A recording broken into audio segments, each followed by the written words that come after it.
because we're just going to start off with a few introductions before we get into what we're all actually here for, which is to get the word out about a really important message of suicide prevention.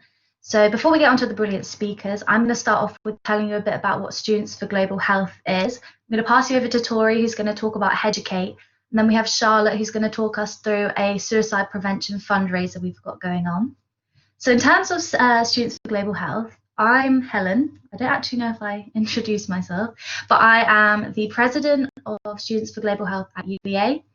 So what we do is we're basically part of a national society, and we all share the overriding aim of creating a fair and just world in which equity in health is a reality for all. And so this is a bit of a mouthful, but it just means that we think everyone should be able to be on equal footing when they're trying to access healthcare. So all our topics are on sort of that kind of lines. So this year, what we've got planned in November, we've got 2 talks. One is on racism in the NHS and the other is on homelessness. Both of them are free and both of them are online. So you can get tickets exactly the same way that you got tickets for this event. So if you're interested in that, head over to the Students for Global Health UEA Facebook page and you can go through there. Then in the next year, we're going to be talking about climate change and refugee health. Because we're part of a national society, we've got things going on beyond just UEA. So they do 4 national conferences each year. The next one is actually next weekend, and it's being hosted by the University of Plymouth, and it's all about displacement. The tickets are free and it's online, so if you want to go get tickets for that, I think they stop selling them tomorrow, so be quick to get those. We at UEA have started a certificate scheme, so if you're here and you go to UEA, you might as well become a member of our society, because we're getting certificates signed by a UEA lecturer, and the more events you come to, the more you get out of it, but you've basically started off on a good foot because you're here today.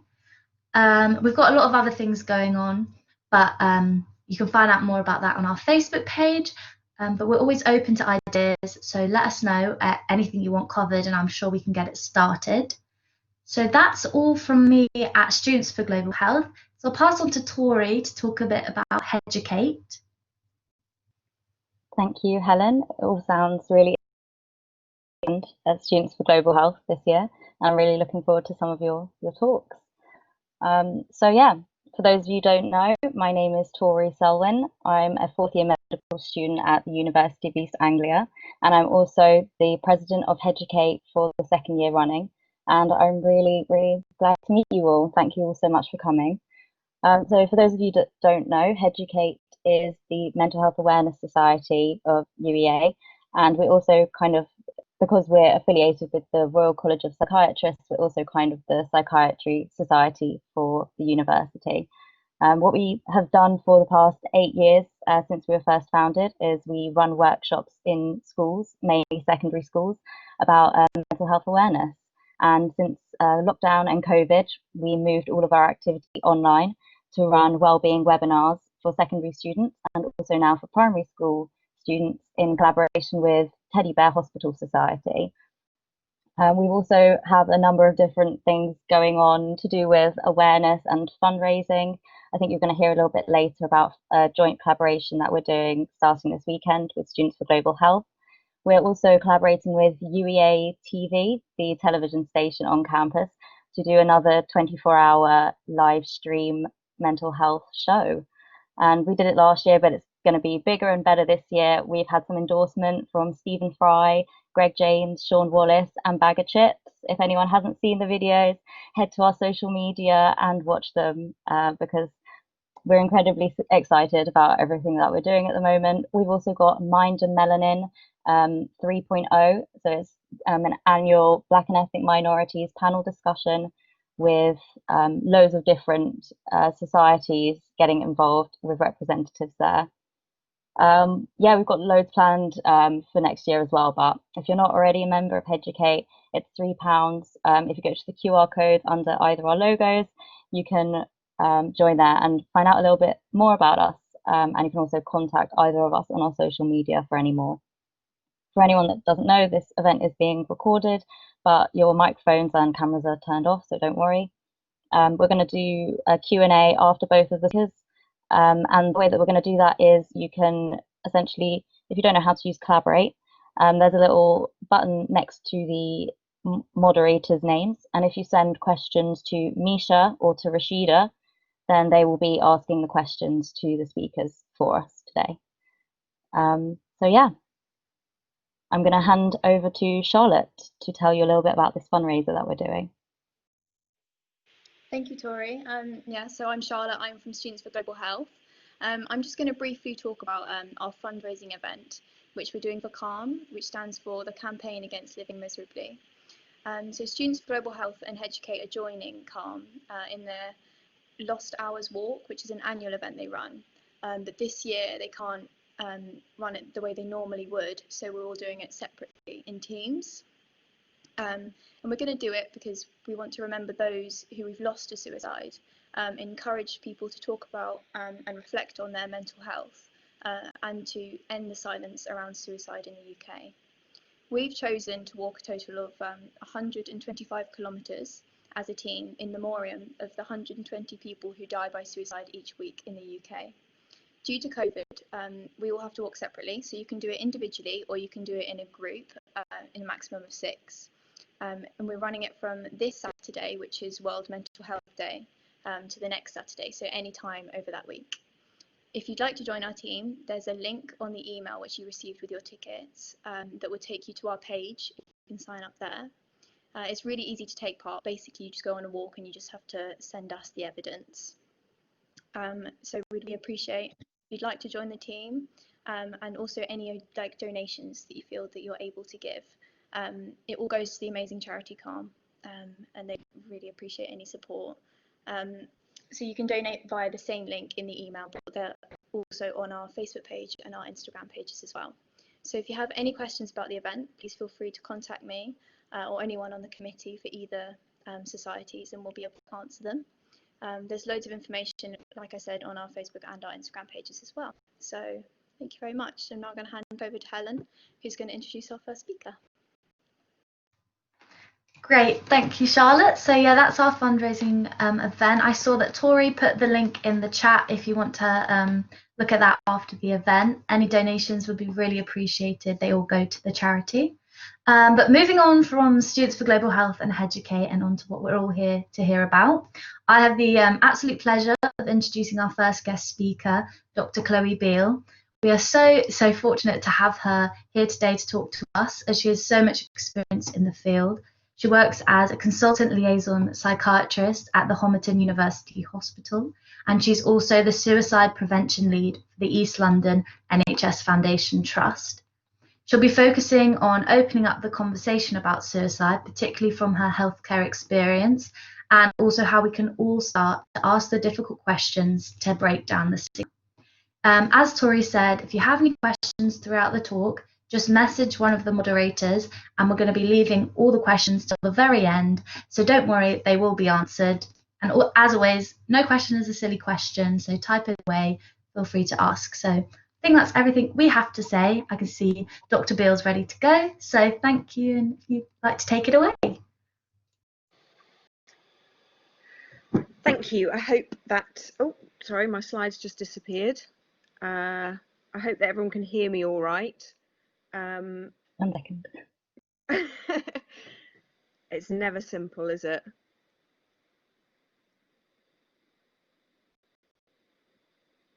Yay, excellent. Oh, no.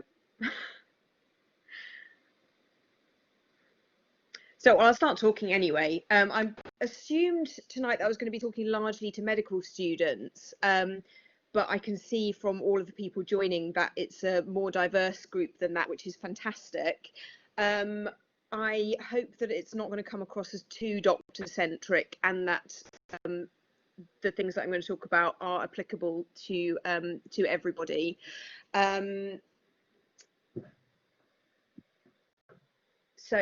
Before we start, you've already seen the number for the Samaritans come up in the previous set of slides, and I think it's worth mentioning that life is really hard right now for everybody in different ways. And whilst life for medical students and doctors has always been quite rocky, you guys are training in circumstances that no doctor in the whole world above FY1 level has ever experienced. And whilst that makes you an absolute badass, it always also makes you vulnerable, uniquely vulnerable. None of us who are working as senior doctors know what it's like to go through that. Some people watching this will have had suicidal thoughts. Medical students with suicidal thoughts are not at all uncommon. I have been a medical student with suicidal thoughts. So please, if you're not feeling robust enough to spend your Thursday evening, spending 2 hours talking about suicide, then, go and do something that's better for you. You don't have to do this. And if you think that you're okay, but tonight's talks leave you feeling fragile, please talk to somebody, okay? Throughout the talk, I'll be I apologise if I come across as talking a bit like us and them, because I'm talking about clinicians and our relationship to our patients. But of course, that's in one scenario, but we're not us and them. We're all us, and we all have vulnerabilities. And I'm not talking about our patients as some separate species to the rest of us, and that us as clinicians don't have the same kinds of vulnerabilities or the same difficulties. So that's just a little sort of precursor to the talk. So these are probably images that you're familiar with from sort of public health campaigns to destigmatize mental illness and get people talking. And I know that lots of people with lived experience of mental health problems and those who work in mental health services view these campaigns sometimes with a bit of cynicism, and they question quite reasonably, what's the point of telling someone to talk about it if there aren't the mental health services available to actually help? And I sympathise with that view, and I do agree that we need more than just words. Talking about stuff isn't enough. But I don't have time this evening to talk about the dire situation that mental health services are in the UK. So the scope of this session is to talk about what we can do, what we can all do, and to how our choice of language and our approach can make such a huge difference. I'm not here to tell you how to prevent suicide. That's a mammoth task. And, if we just focus on that being the only end goal, that we, know how to stop someone ending their lives, that's actually something that I think sometimes gets in the way of us approaching people in an open-hearted way. So what I'm particularly interested in my work in suicide prevention is improving the experience of people who seek help. And we're going to think a little bit about how sometimes seeking help and the way we are taught to speak to people in distress is actually counterproductive. So as clinicians, we're all really fixated on getting through a list of questions that to the point that it can become unhelpful because we stop hearing and stop acting instinctively. And as doctors, we're taught to check off lists of signs and symptoms, and we're taught all these mnemonics. I always felt like a defective medical student because I couldn't get on with mnemonics. I could never understand what any of them stood for. I could never remember them. Yeah, I could remember that they existed, but what they stood for, I have no idea. And I remember having it hammered into me, and I don't know if it's still the same, but I suspect it possibly is a lot of the time, that medical students love mnemonics. They really help. They're really good for learning. And I suppose they might be a helpful tool to pass finals, but they're not actually the best tool for relating to another human being. And here's an admission: I don't actually know what SAD person stands for. I know it's something about suicide risk factors, but I couldn't tell you what it actually stands for. So sometimes I'll ask a student what they know about risk factors for suicide, and they'll say, "Oh, SAD persons," and I'm like, probably should know what that stands for, but I don't. And I think I'm a decent enough doctor for not knowing what it stands for. So risk assessment is something that if you work in mental health, if you're training as a doctor or in psychology, if you've done a psychiatry placement as a medical student, if you're a junior doctor, you'll be taught about risk assessment in psychiatry. But the thing that we don't like to let on that much, and that we should talk more about, is that risk assessment checklists don't work.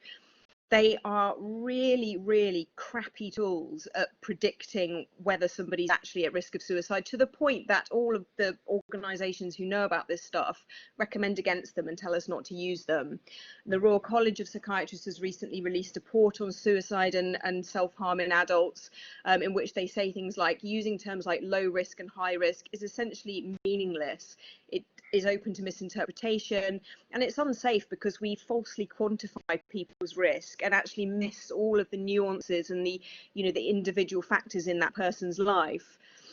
There's obviously things that we know about groups of people who are more likely to die by suicide, but that tells us very little about the true risk of a person sitting in front of us. So just knowing a list of risk factors isn't enough. And I'm not here to talk about risk factors, you can look them up. So risk factors in context, the point is that, we know about a list of demographic risk factors. Like I've said, you can look them up, but that tells us, in a population who is potentially more likely to die by suicide, they're useless for predicting suicide in an individual at a single time point. So just because I have somebody in front of me and they tick various demographic risk factors, that doesn't tell me about that person and what that person's risk is. Someone can be in a so-called high risk group, but not at high risk of suicide. And someone can fall into a low risk category, but be at high risk. And if we start looking at risk factors rather than personal factors, and trying to predict who's going to be at risk of suicide, based on a checklist, then we stop thinking about the individual and their personal circumstances. Risk factors are static and dynamic, so we should be thinking about the dynamic situation and what's going on for this person right now in their life. We need to do personalised evaluations and help people to mitigate risk, as a collaborative approach. So it's far more important to do, when we have somebody who's in distress, to be able to do a really thorough personal psychosocial assessment of all of the aspects of that person's life and what they need, rather than go through this checklist of risk. And a bit of a myth, I think, is that if somebody's talking about suicide, or if they're seeking help after a suicide attempt, and they mustn't really want to die. But in fact, many people who die by suicide have spoken to someone about it, or have tried to speak to someone about it shortly before they died. So if somebody is talking about suicide, that's something that should always be taken seriously and always be listened to. So asking people about suicidal thoughts and allowing them to talk about it has huge value. And by that, I don't just mean checking off the questions and then moving on. Now, anybody who, follows my rantings on Twitter will have sort of picked up the fact that I'm quite critical of my own profession. And I'm quite critical of a lot of the things that are ingrained in our culture. And a lot of that is about risk assessment and the meaningless things we say to denote whether we think somebody is high or low risk, even with everything we know about those quantifications being completely useless. If you've done a psychiatry placement, or you've worked in mental health, if you've ever assessed anyone for suicidality, you've probably used phrases like this. This person has fleeting thoughts of suicide, or it was an impulsive attempt, or they can or cannot guarantee their own safety when they go home, and if they were suicidal, they would seek help. The psychiatrists do it. I confess to have done it. But when you think about it, and really think about it, they don't tell you very much at all. And I think that these are all phrases, and there's others like it, that we use largely to make ourselves feel better. And it's not necessarily that we shouldn't always use them, but that we need to think about the relevance and whether we're trying to weave relevance into it. And I think it's really important to examine the fact that the words we use, as doctors, psychologists, nurses, about our patients, can often reveal hidden beliefs and fears. And I think it's really important that we question ourselves and we ask ourselves what it is that we're actually asking of this person. So I wonder, and this is something that I learned when I was studying medicine 20 years ago, and I sort of thought that it might have improved, but recent kind of social media conversations and observations of students and young doctors have made me realize that I think that this is a practice that persists.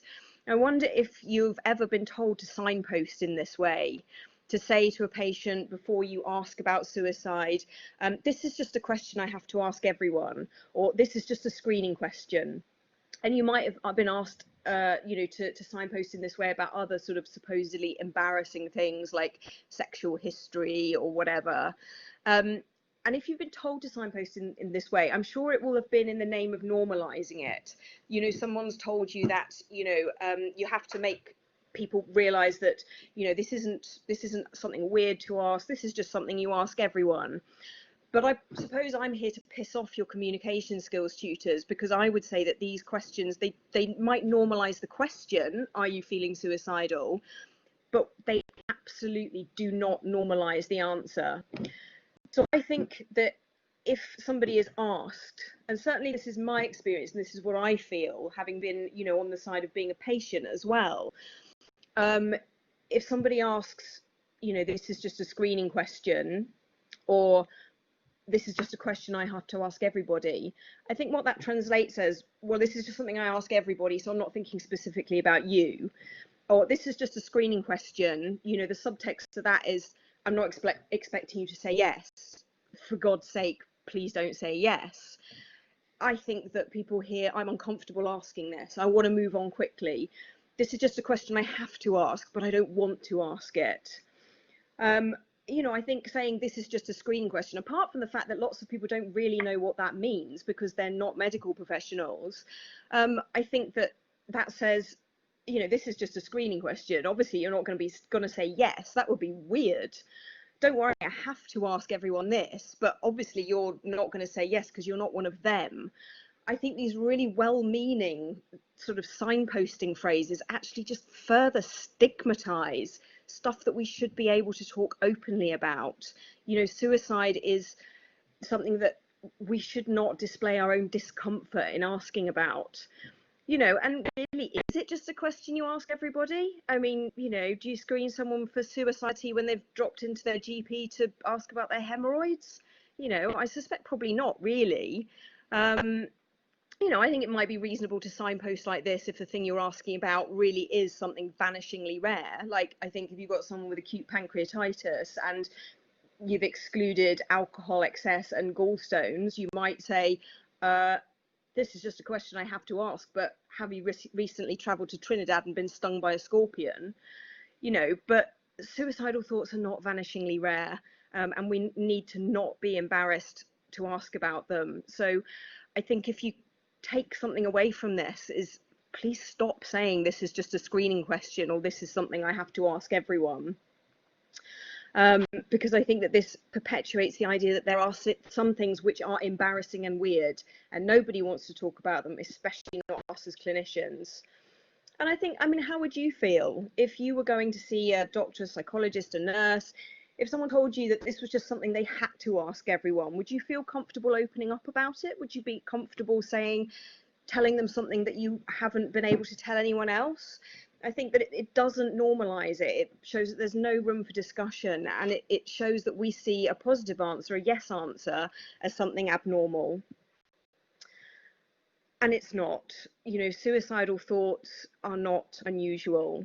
It doesn't mean that they're something that should be tolerated, but they're incredibly common. I mean, I would say that probably most people have them to some degree at some point in their lives.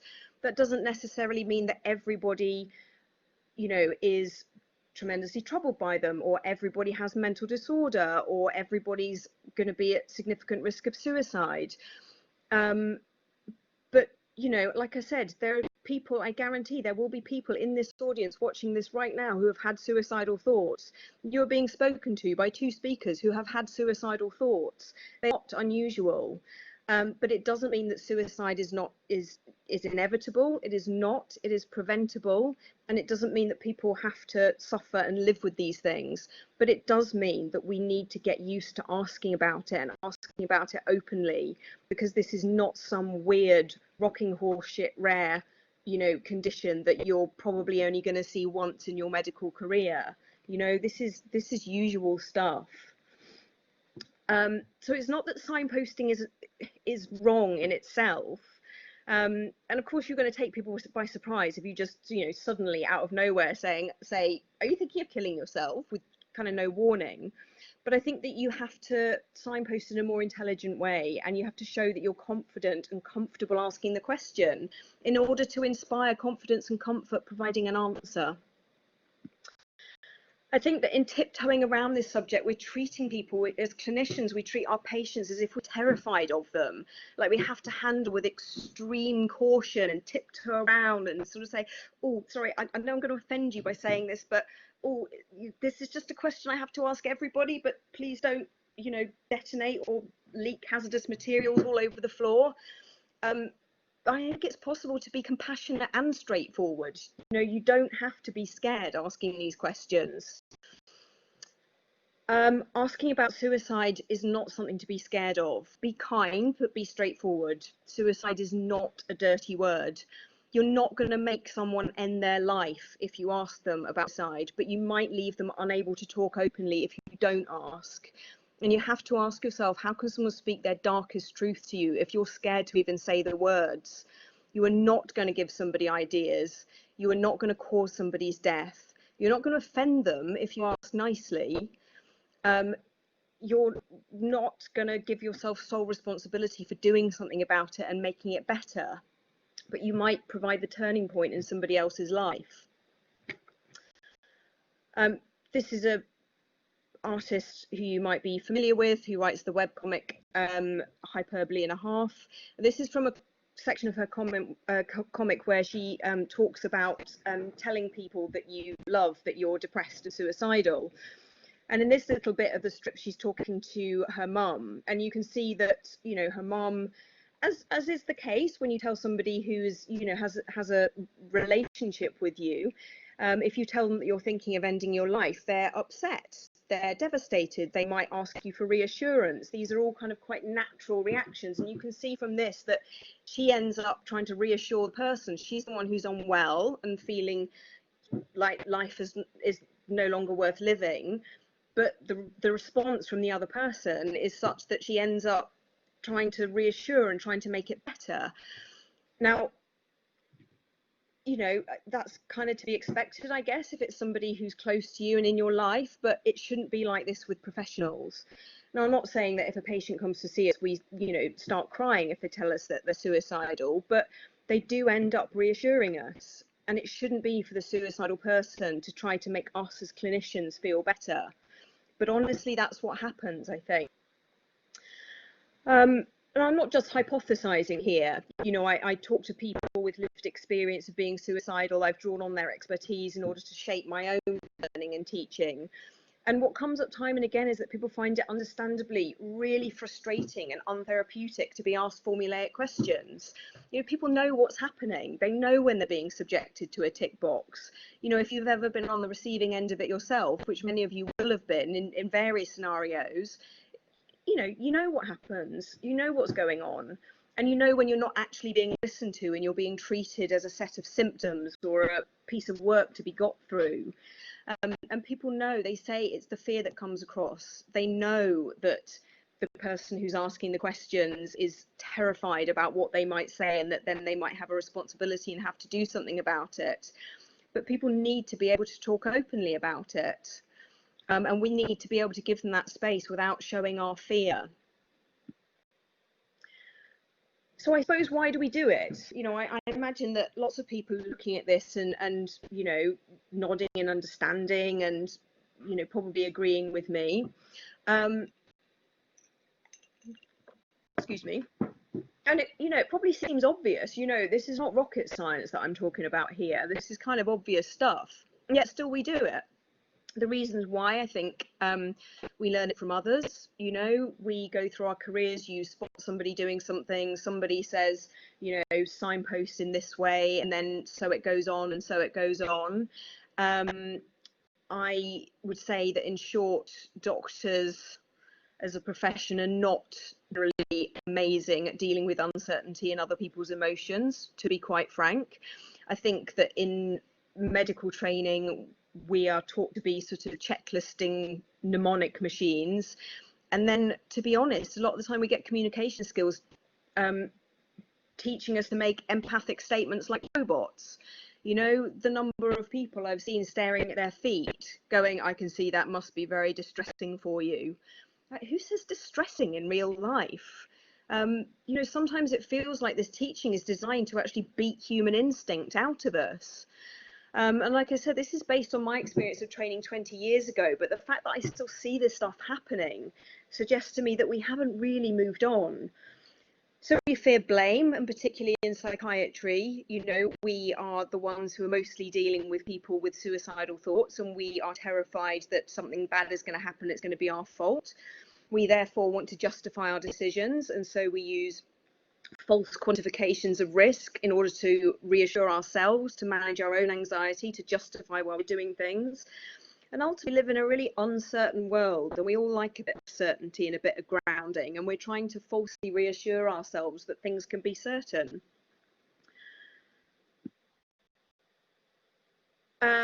So in all of this, I've sort of spent the last, I don't know, however long, telling you what not to do. And, you know, that's maybe potentially helpful, but you might be thinking, what the hell shall I do instead? I would say that, you know, as clinicians and future clinicians, as many of you are, I think we're taught about doing something, and a lot of us are doers, you know, doctors, other health professionals. We are, you know, self-critical, high-achieving perfectionists, and we're doers. And we like to have a result, and we like to take action, and we like to make things better and fix things. And it's really uncomfortable for us sometimes to not do something active, to just be in the moment, sit there, just shut up and listen. But you're doing something so important by doing that. So stop thinking that you have to take action on everything, and just be there, just listen. Don't lose your human instinct. Like I said, I think that there's a weird thing about medical school that trains that out of us. You know, in some ways that's quite good, because you have to be able to keep your head in very challenging situations, and you know, it's pretty tough stuff. But I think that we sometimes go too far. And you know, in my job as liaison psychiatrist, which means that I work in a general hospital, I work in an A&E department and on general hospital wards instead of a psychiatric hospital, and I consult to general medical wards for people who are admitted to hospital for other things. And you know, I get referrals of people who have been, you know, had a terrible time in hospital, you know, months, you know, very physically unwell, and I get referrals because somebody's crying. And sometimes nobody's actually sat down and asked the person why they're crying. They go, oh, send it to a psychiatrist. And, you know, that's no shade to my medical colleagues. This is our culture. We are frightened of people's emotions. We're frightened of what that reflects in us. We're frightened of, you know, having to deal with something that's messy and uncertain, and we don't know what the outcome will be. And we, you know, we forget to be human. And I think sometimes it's really important to think, well, what would I do if this was my friend? You know, I wouldn't go, this is just a screening question. I wouldn't look at my feet and say, I can see this must be very distressing for you. And I certainly wouldn't take them to A&E and ask them to see a psychiatrist because they were crying about something. You know, you'd sit down with them. Your instinct would be, tell me what's going on. Tell me what I can do to help. And I'm not saying you should always treat your patients like you treat your mates. I'm not saying that, you know, you should necessarily, I don't know, give your patient a cuddle and take them out for a beer. But follow that instinct that is in you to reach out and just be human with someone. Like I said, intelligent signposting, it doesn't mean that you shouldn't ever do signposting, but there's better ways of doing it, and you can weave it into somebody's story. Somebody's telling you about something, you know, you can say, when, you know, has any of this got so bad that it's made you feel that life isn't worth living? You know, don't say this is just a question I have to ask everyone. Make it clear that it's about them. And normalizing it, you can say, do you know what, sometimes people, when people feel really bad, they actually get to a point that they feel life isn't worth living. Is that something that you felt? And that way you do the signposting, you normalize the question, but you don't give an expectation that they're, you know, that you only want one kind of answer from this. Then you have to be holistic and collaborative. You have to find out what's important to the person sitting in front of you and not what's important for your checklist. Go elsewhere for reassurance, by which I mean it is not the patient's job to reassure us. It is not a patient's job to reassure me that they can guarantee their safety and that definitely everything's going to be all right. That's my job, you know, that's what they pay me for. I am there to try and hold people's hope for them, to support people, to work with them to come up with things that we can do together to try and make their life more worth living. It is not their place to tell me that everything's definitely going to be all right. I think we have to stop pretending that risk doesn't exist in order to justify decisions. I think we have to name risk, accept it, work with it. We can't eliminate risk, but we can help people to mitigate it. We can help people to put things in place in their lives which make that risk perhaps more manageable, more easy to live with. And constantly ask yourself difficult questions, you know, ask yourself, why am I asking this? What's my motivation? What am I really saying? And particularly if you ever find yourself tempted to use pejorative and judgmental language when you're writing a patient's notes, ask yourself what that is really saying, because again, you might think, you know, this is obvious stuff. Of course, you shouldn't write unpleasant things about a patient in their notes, but it happens. People write about patients being manipulative and demanding. You know, people slip into bad habits. And I think that, you know, if you're aware of this now, what is probably the early part of your career for many of you, you know, have that in your mind. Don't always learn from your seniors. Be better than some of your seniors. And if you see stuff happening that seems like it's not right, you know, challenge it and be better. So I'm sure you now want to know how to change the world and how to help me change the world. I'm quite aware here that I'm preaching to the converted. You know, you are the sort of people who will voluntarily spend 2 hours of your evening listening to psychiatrists talking about suicide. You know, you are mental health geeks and I love you for it. But, you know, this is kind of a captive audience, I think. So what we all need to do is get outside our echo chamber. We need to reach the sort of people who wouldn't voluntarily give up their evening to listen to psychiatrists talk about suicide. We need to reach the people who think they know this stuff, think that they have anything to learn. So get outside your echo chamber and make a noise. Possibly your seniors won't thank me for this, but challenge them and question convention. And if you're being told to ask things like, this is just a screen question, or this is just a question I have to ask everyone, ask why, you know, offer alternatives. I think that psych socs are a fantastic, you know, addition to the modern world. They didn't exist when I was at university. You know, I think that the psych socs, and particularly in this sort of digital world, which, you know, has been partly, you know, forced on us by this horrible apocalypse. But it's a real opportunity to reach a wider audience than we would have been able to previously. I think psych soc campaigns to challenge language, to challenge convention, to challenge the way we really talk about suicide, doing things like this is fantastic, but also finding a way to reach people who are not already interested in this stuff. Lead by example. Wherever you go in the world, make sure that you're someone that people look up to and go, you know, as you're going throughout your careers, make sure you're the person that people look at and go, I want to be like them. They're compassionate and they're really nice to people. Co-production is so important, so by which I mean working with people with lived experience.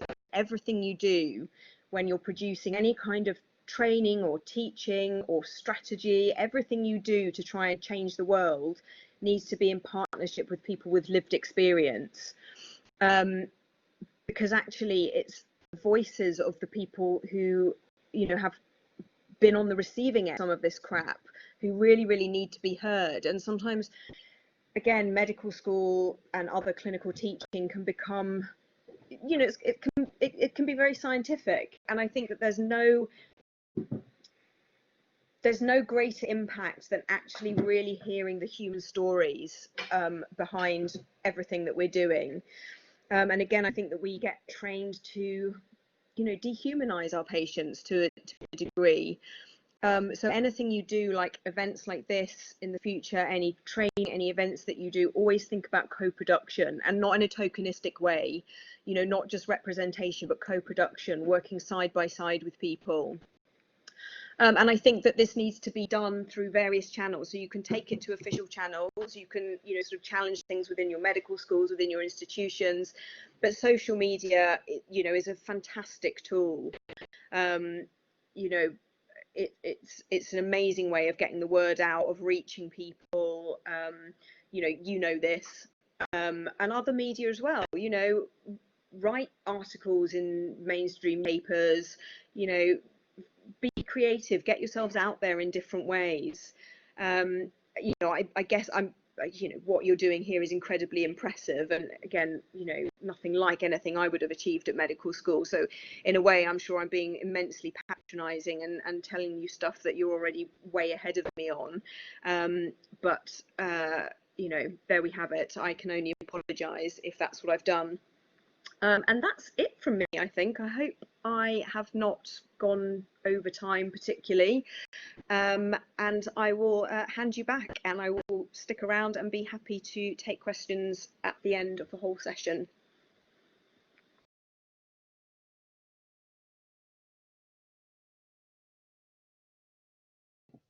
Thank you so much, Chloe. Helen, did you want to?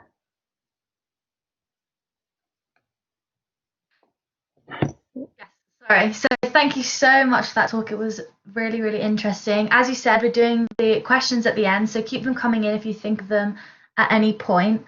I think we're going to put up a poll now of whether you'd like a break before our next speaker goes on. Just a simple yes or no will do. If you say yes, we'll have a 5-minute break. If not, we'll just power straight through if you're pretty excited for the next speaker. But thank you very much for talking to us, Dr. Bill, and we'll hear more from you at the end, because I know a few questions have been coming through on both the public chat and the private chat. So thank you.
Okay, I think we're just going to power through if majority rules, I guess.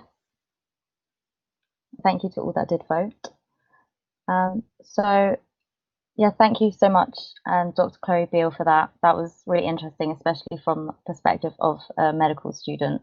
And yes, we do still use a lot of acronyms, and I'm actually doing my psychiatry module at the moment and finding it really interesting. So yeah, next up, I am really proud to introduce Dr. Ahmed Hankir, also widely known as the Wounded Healer. I've had the privilege of listening to him speak virtually at the National Psychiatry Summer School a few months ago, and we have been eagerly looking forward to hearing him speak since the Headucate Mental Health Conference of May 2020 was meant to happen, but it's been rescheduled, so there are more details to come on May 2021. Dr. Hankir was born in Belfast and raised in Dublin, and grew up in Lebanon, where he spent his formative years. Dr. Hankir returned to the UK when in the year 2000, when he was 17 and working as a janitor on minimum wage to survive. Despite the odds being heavily stacked against him, he enrolled into Manchester Medical School in 2003. In 2006, when Dr. Hankir was a medical student, he woke up one morning to discover his hometown in Lebanon was bombed and that hundreds of people were killed overnight. Fearing that his family were among the dead, Dr. Hankir experienced and overcame suicidal ideation and impulses. Now he is a senior research fellow of the Centre for Mental Health Research and in association with Cambridge University, and academic clinical fellow in general adult psychiatry with King's College London. He has an interest in mental health stigma, Islamophobia, and Muslim mental health, and more generally, widening participation at medical school. He was named Royal College of Psychiatrists Foundation Doctor of the Year in 2013, Royal College of Psychiatrists Core Psychiatric Trainee of the Year in 2018, and has also been recently shortlisted for 2020's Royal College of Psychiatry Core Psychiatric Trainee. You can join his overwhelming band of over 35,000 followers on Twitter at Ahmed Hankir. If you have questions for either of our speakers, make sure to send them over to Rashida and Misha. And I'm going to hand over to Dr. Hankir now. Thank you so much for joining us.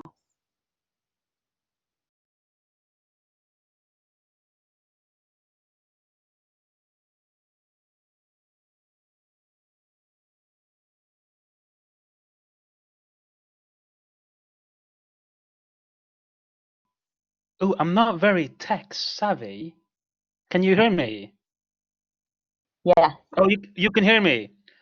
Oh, so I'm going to embrace my vulnerability, and I'm feeling a bit anxious because that was such a powerful talk from Dr. Chloe Beale, and so thank you, Chloe, and thank you to Helen and Tori, and I love Headucate.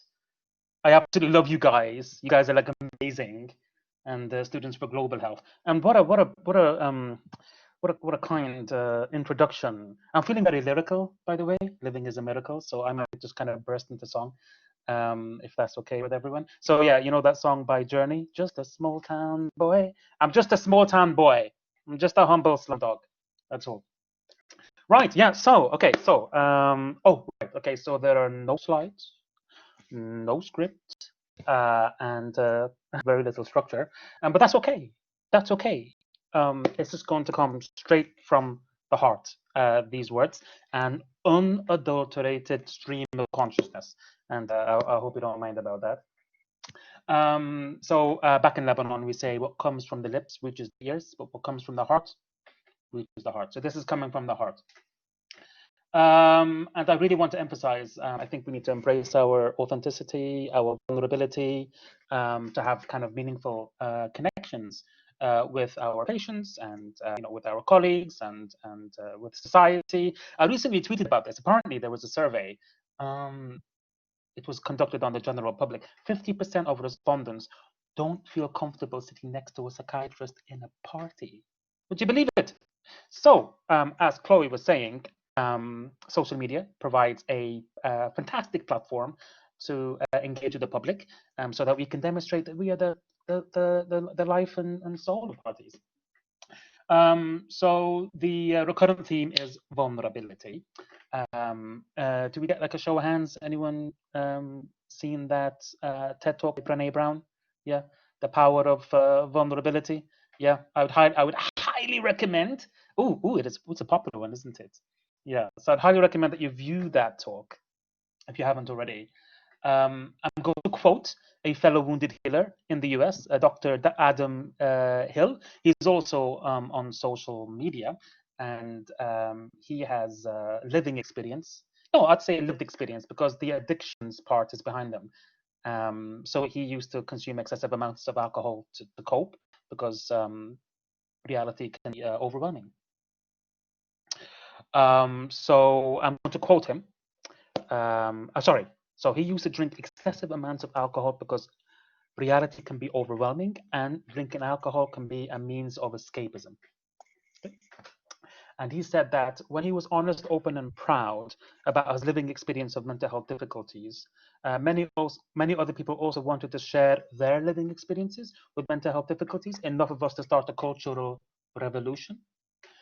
So we invite you to join our cultural revolution to erase the stigma attached to mental health difficulties. So he published a paper in the New England Journal of Medicine as well, all about the stigma attached to mental difficulties in the medical profession. So Adam Hill, Google him, and you will come across his inspirational work. Now, it is my contention that by sharing our stories, we can break the silence, and we can help prevent suicide. Suicidal people, we often feel lonely. isolated and afraid, and we suffer in silence. So stigma and a culture of shame are formidable barriers to mental health services. And currently, many people with mental health difficulties continue to suffer in silence despite the availability of effective treatment. So let me just repeat that. And when I get excited, I speak fast. I'll try to slow down. Sounds abound when the mouth is round. Okay. So stigma and a culture of shame are formidable barriers to mental health services. And consequently, many people with mental health difficulties continue to suffer in silence despite the availability of effective treatment. And I think that is outrageous. That's abominable. So we need to break the silence and let people out there know that you're not alone. There's solace in shared experience. So let's share our stories. So I identify as a wounded healer, as a mental health care provider and a mental health care receiver. And I have encountered fierce resistance from people all the way at the top and people at the bottom as well, I guess.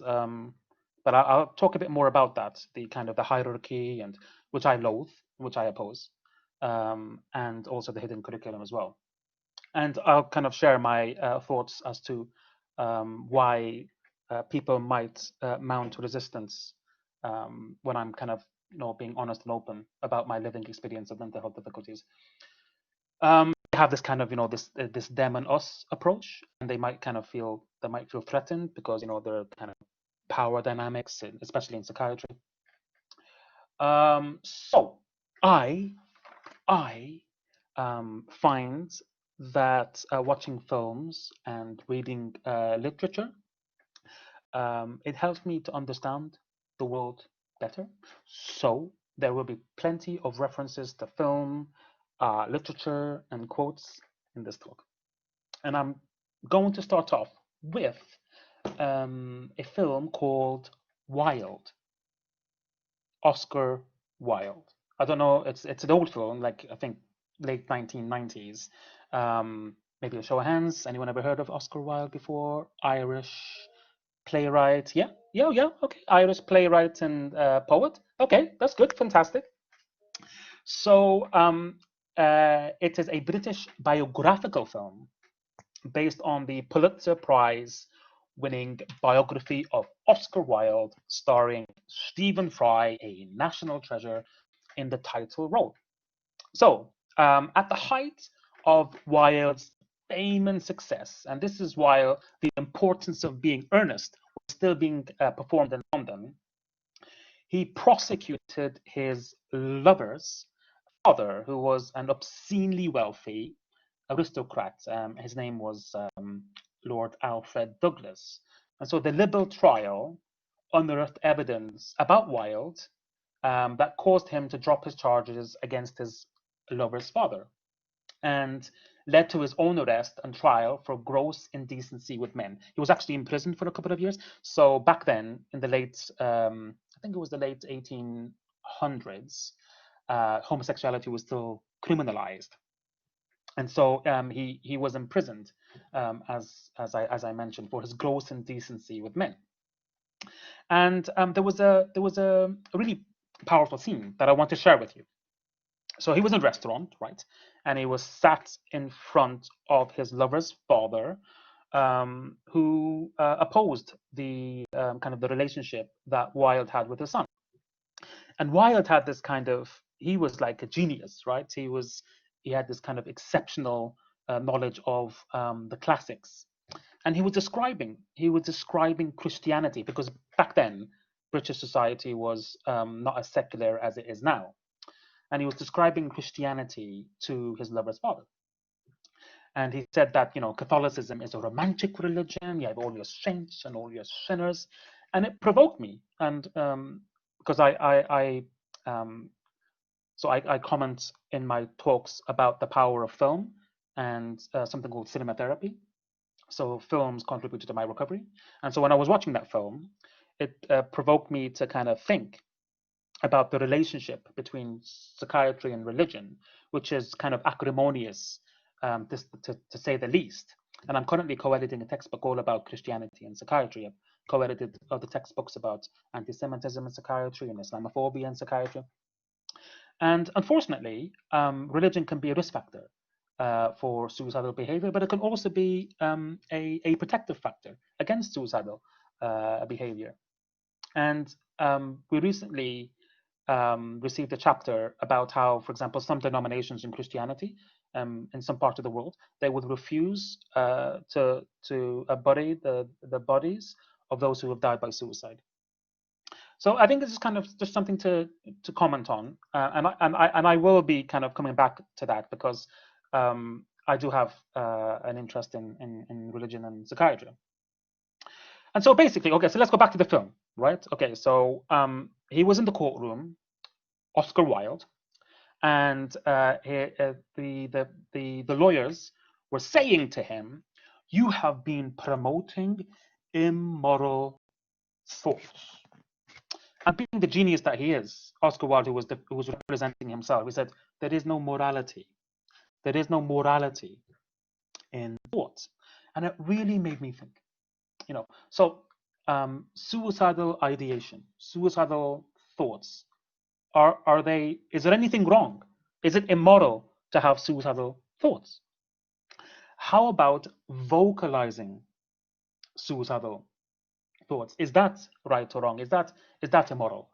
And as you were saying earlier on, I have an interest in stigma, and I think suicidality is still heavily stigmatized, and we really need to challenge this stigma. Now, how about making that transition from thought to word to behavior? You're following me? So many people who are experiencing suicidal thoughts, and I felt this way, and I was so depressed I couldn't actually act upon those thoughts because we lack the volition, we lack the motivation. But if you take certain psychotropic medicines, antidepressants, for example, which can help to lift your mood, actually we know that's during that period, people are at increased risk of acting upon these kind of suicidal thoughts and impulses. So what about suicidal behavior? And I thought, there's still a huge amount of stigma attached to suicidality, and certainly in, for example, the Muslim world. And I'll talk a bit more about that. So let's come back to vulnerability. Vulnerability, everyone. So as I said, quotes help me to understand the world better. And there's this really beautiful quote by Ernest Hemingway. And he said that the best people possess a feeling for beauty, the courage to take risks, the discipline to tell the truth, and the capacity for sacrifice. Ironically, their virtues make them vulnerable. They are often wounded, sometimes destroyed. So I was talking about how vulnerability can be a virtue, but our virtues can also render us vulnerability. And according to Hemingway, people who can die, can be destroyed or can die. And this really made me think, because I'm being vulnerable, right? I'm embracing my vulnerability. I'm being honest and open about my living experiences of suicidal ideation and impulses. But it's a personal choice. It's a personal choice if you want to be open about your living experiences with mental health difficulties.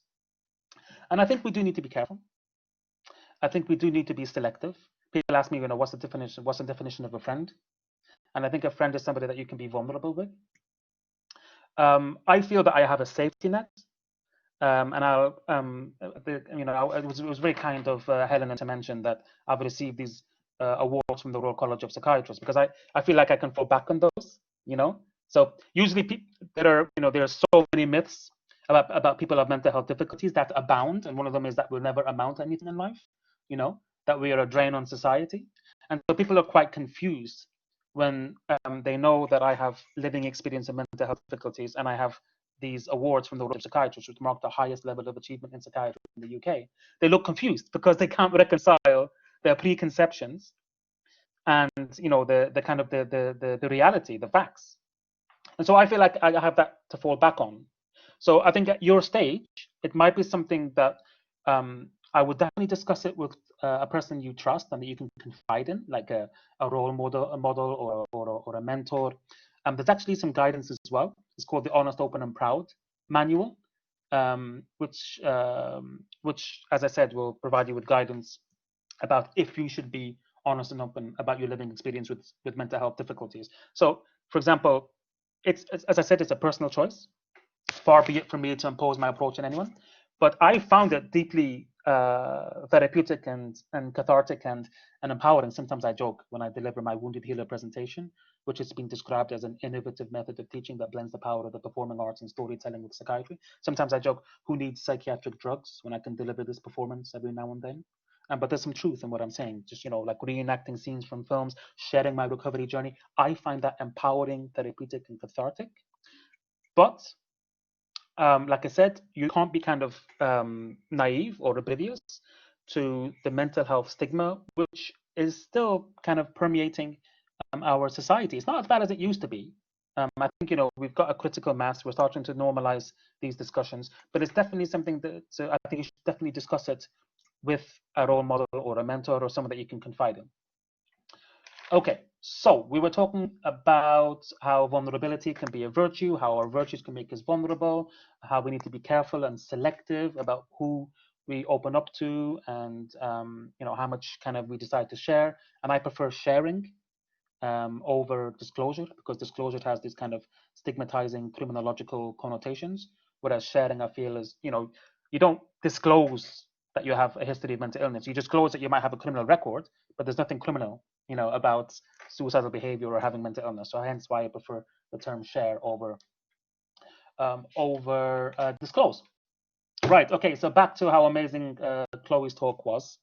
And Chloe is what I would call an expert by personal and professional experience, because Chloe is the suicide prevention lead for the trust that she works in, and she also has living experience of mental health difficulties, and it's absolutely amazing. I've been doing it a very long time now, giving talks about mental health, and unfortunately, there are not many female speakers, and I wish there were more female speakers, because let's say there's a teenage girl who has whatever self-injury behaviors and suicidal thoughts. She doesn't want to hear a presentation from the Wounded Healer. She wants to, she won't be able to relate to my experiences. She'll be able to, I think, to relate more to Chloe's experiences than to mine. So it's fantastic that we have a Chloe sharing the platform. I think we need to show leadership. I think Chloe mentioned it in her presentation. I think experts by personal and professional experience need to show leadership. So we have experts by experience like Prince Harry, for example. So Prince Harry has been honest and open about his living experiences of mental health difficulties, right? And he refers to it as living experiences because his mental health requires constant management. He's an expert by living experiences as opposed to lived experience. And he takes mental health one day at a time. Now, I describe Prince Harry as an expert by experience, by personal experience, but he has the professional experience. And so I think that's why we call this mnemonic EPPE, expert by personal and professional experience. I think that's why people like Chloe, for example, and other psychiatrists who have living experience of mental health difficulties, they are in a unique position, and that's why I think we should show leadership as well. Okay, right. Let's slow down a bit. Take a deep breath in and out. I'm going to slow down, press the brakes. I spoke about how we need some, I personally think that we need more female experts by living experience to talk honestly and openly about their mental health difficulties. The evidence is clear. Experts by experience have the power to reduce the stigma attached to mental health difficulties. There were multiple systematic reviews and meta-analyses supporting that statement.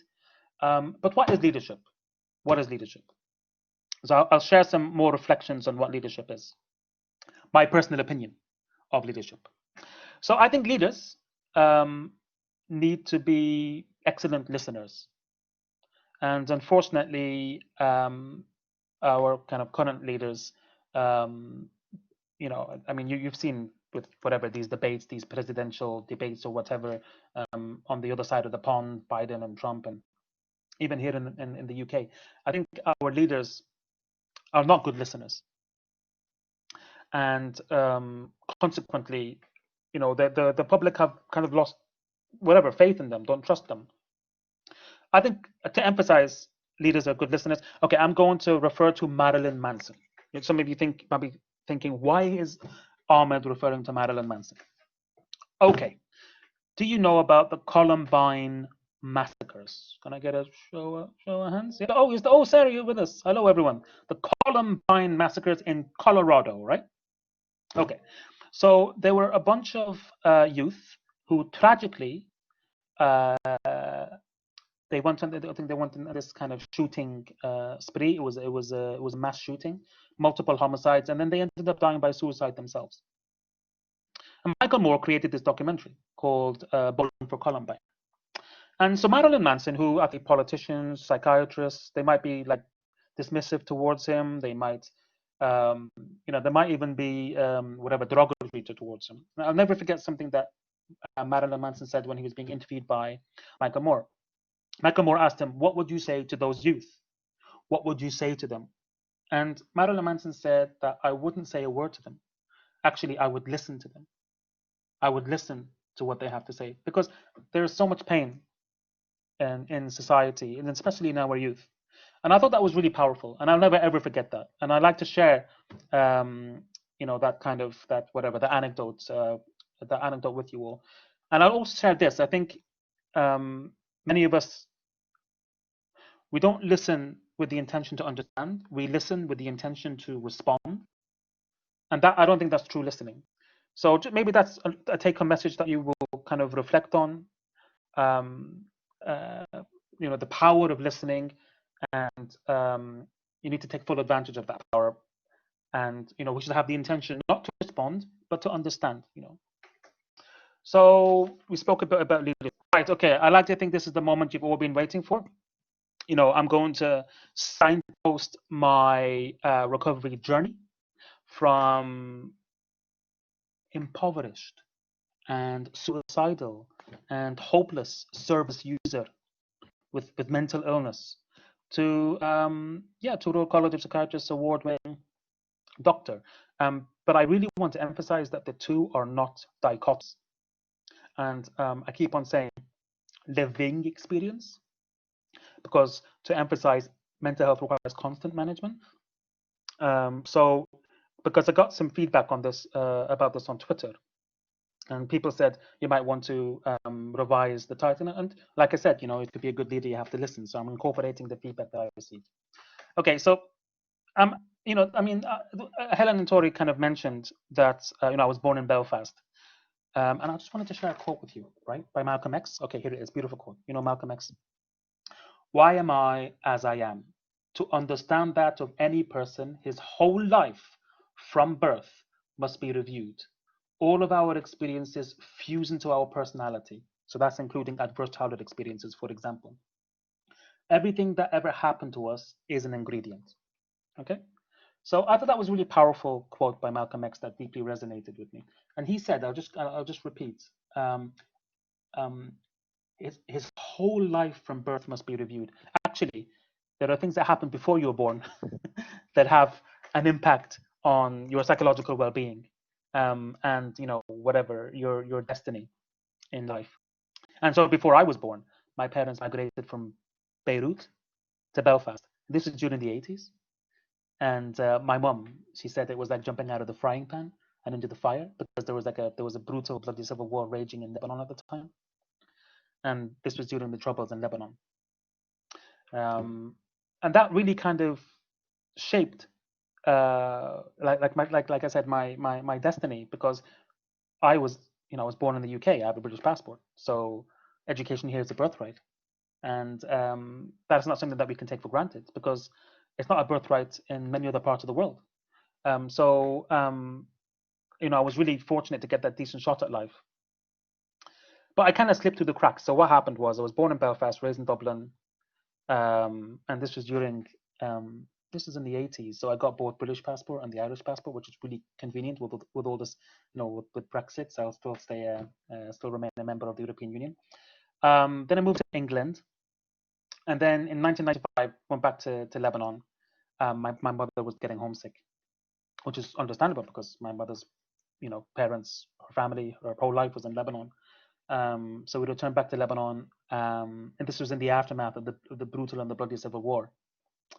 And we didn't have 24-hour electricity. There were bullet holes all over the walls of buildings, and but even though we experienced hardship, happiest memories of my life, because this is kind of before the fragmentation of the family. So I had to leave my family when I was 17 because the situation in Lebanon back then wasn't good, and it's not good now, obviously, with the kind of devastating explosion in Beirut on the 4th of August, and people are, really trying their best to escape because poverty, unemployment, and other factors as well.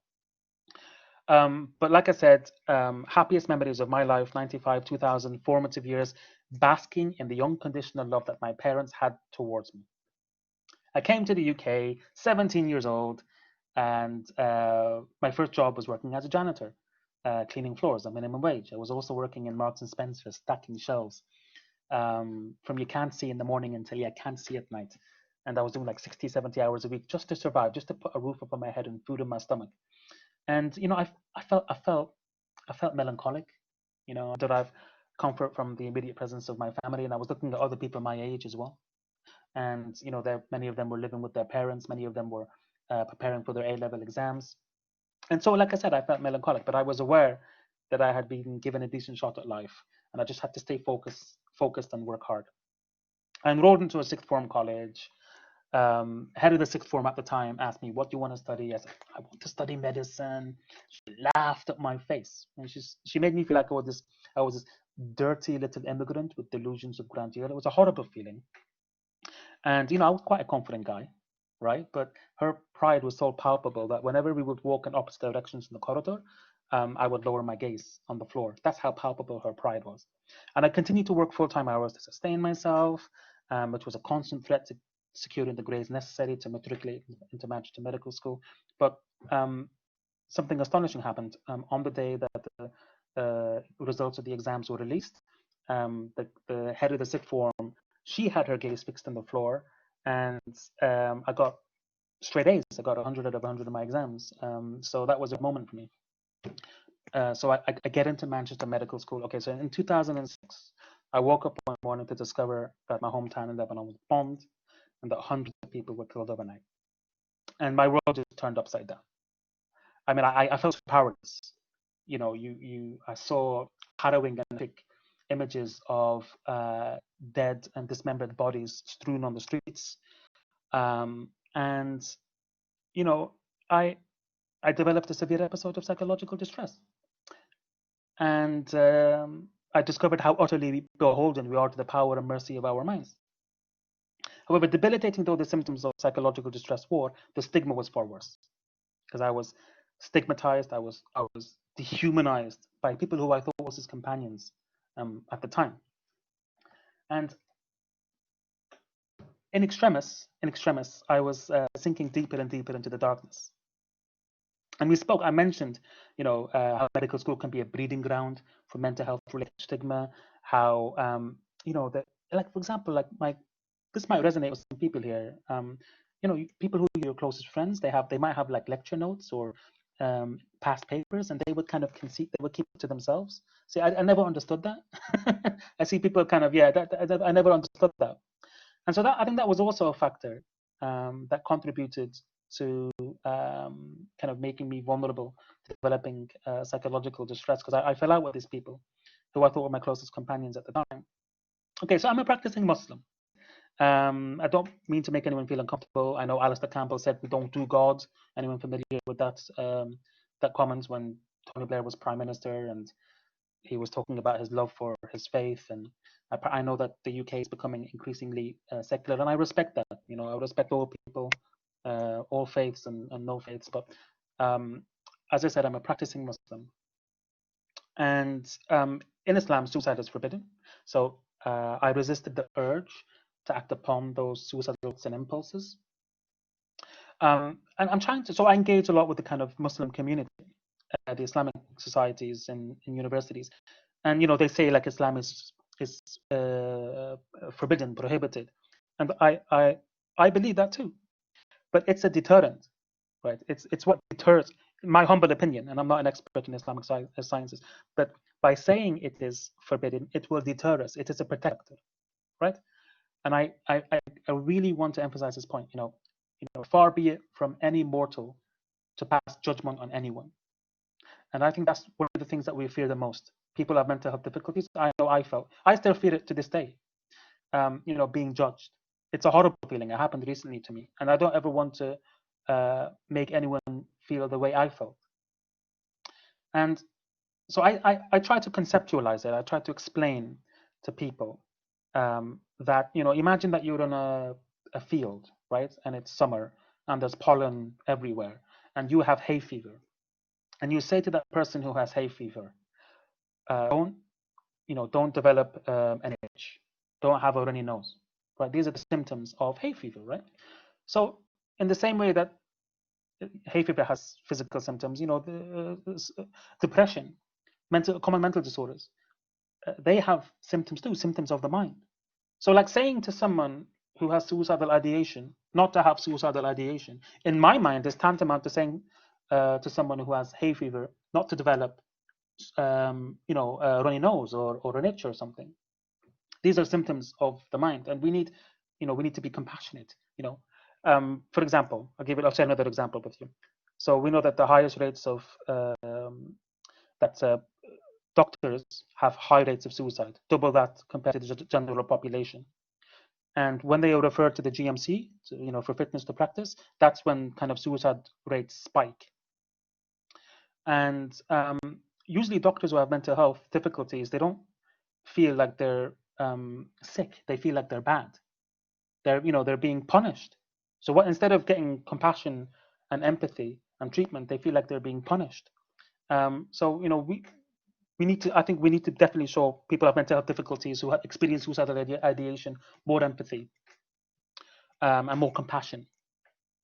So back to when I was a medical student, I was fortunately able to resist these impulses to act upon to end my life, and I kind of gradually resumed medical school because I had to take some time out. I resumed medical school with renewed determination and resilience. And I've been kind of a man on a mission ever since, and kind of just sharing my story with as many people as possible. So I think it's fantastic that Headucate have created space. We need more initiatives like this. We need more spaces like this as well. As I said, to create that critical mass. Chloe mentioned the power of social media, and I think I like to quote Dylan Thomas. He said, "Do not go gentle into that good night, but rage against the dying of the light." So I kind of tweak the words a bit because it is the digital age. Do not go gentle into that good night, but tweet against the dying of the light. You love that poem, Em. You got good taste in poems. So do not go gentle into that good night, but tweet against the dying of the light. And I know there's a lot of toxicity and trolls and social media on Twitter and what have you, but it's been overwhelmingly positive for me. There's actually a digital online community that I feel are very supportive, and I've connected with people all over the world. So there's something to consider. I would definitely highly recommend it. It's been hugely beneficial for my mental health. Oh, there. Hello, Crystal. Are you from Twitter too? Oh, thank you so much for joining. So that's my kind of recovery journey, and I really want this to be interactive because I want to listen to you. I want to learn from you. Thank you for listening. I really appreciate it. To emphasize, I do find it comforting. I do find it therapeutic. I do find it empowering, sharing my story. And I'd refer to that Honest, Open and Proud manual. Just Google it, Honest, Open and Proud. It will provide you with further guidance if being honest and open is right for you. Certainly right for me. But I want to do less talking and more listening. If there's any questions, are you going to facilitate that, discussion? I'll hand it. Yeah. Yes, Okay. thank you so much for your talk. It was so hugely interesting, and I'm sure we all enjoyed it thoroughly. So if your section of the talk's over, that means we'll move on to the Q&A. We've got the chat. Chat was running throughout the talk, and a lot of people said it was so useful to them. So thank you so much for both of you for speaking on that. If we move on to the Q&A now, both Dr. Beale and Dr. Hanke will be talking at the same. We'll be bouncing questions between the two of you. So we've got two more committee members, one from Headucate and one from Students for Global Health, to ask the questions. If people still have questions, feel free to put them in the chat or message them privately, and we can still go through. I know we've kept you for a long time anyway, so if you've got to head out, we're going to put a feedback form in the chat if you could fill that out, but it's also on your emails that you got your tickets for. So I think that's everything from me. Oh yeah, sorry, continue. So this is the fun part. I know it's getting late, but this is like, I think this is the best part. Oh, Julian, please hold. He's such a legend. Oh man, I love that man. Oh, Julian, you didn't leave. You're still with us. Man, I'll never forget sharing a stage with Julian. Yeah, sorry. I just want to say, I think this is the best part. I certainly enjoy this part the most, when there's kind of less monologue and more dialogue. So hey, Julian, how are you, brother? But I'll hand the microphone back over to you. Sorry, I got really excited. Yeah, this is where you can get the most out of it, by asking your questions. But I think I'll pass over to Rashida, who will be starting with a question for Dr. Beale. Yes. If her Wi-Fi allows. Hiya. Can you hear me?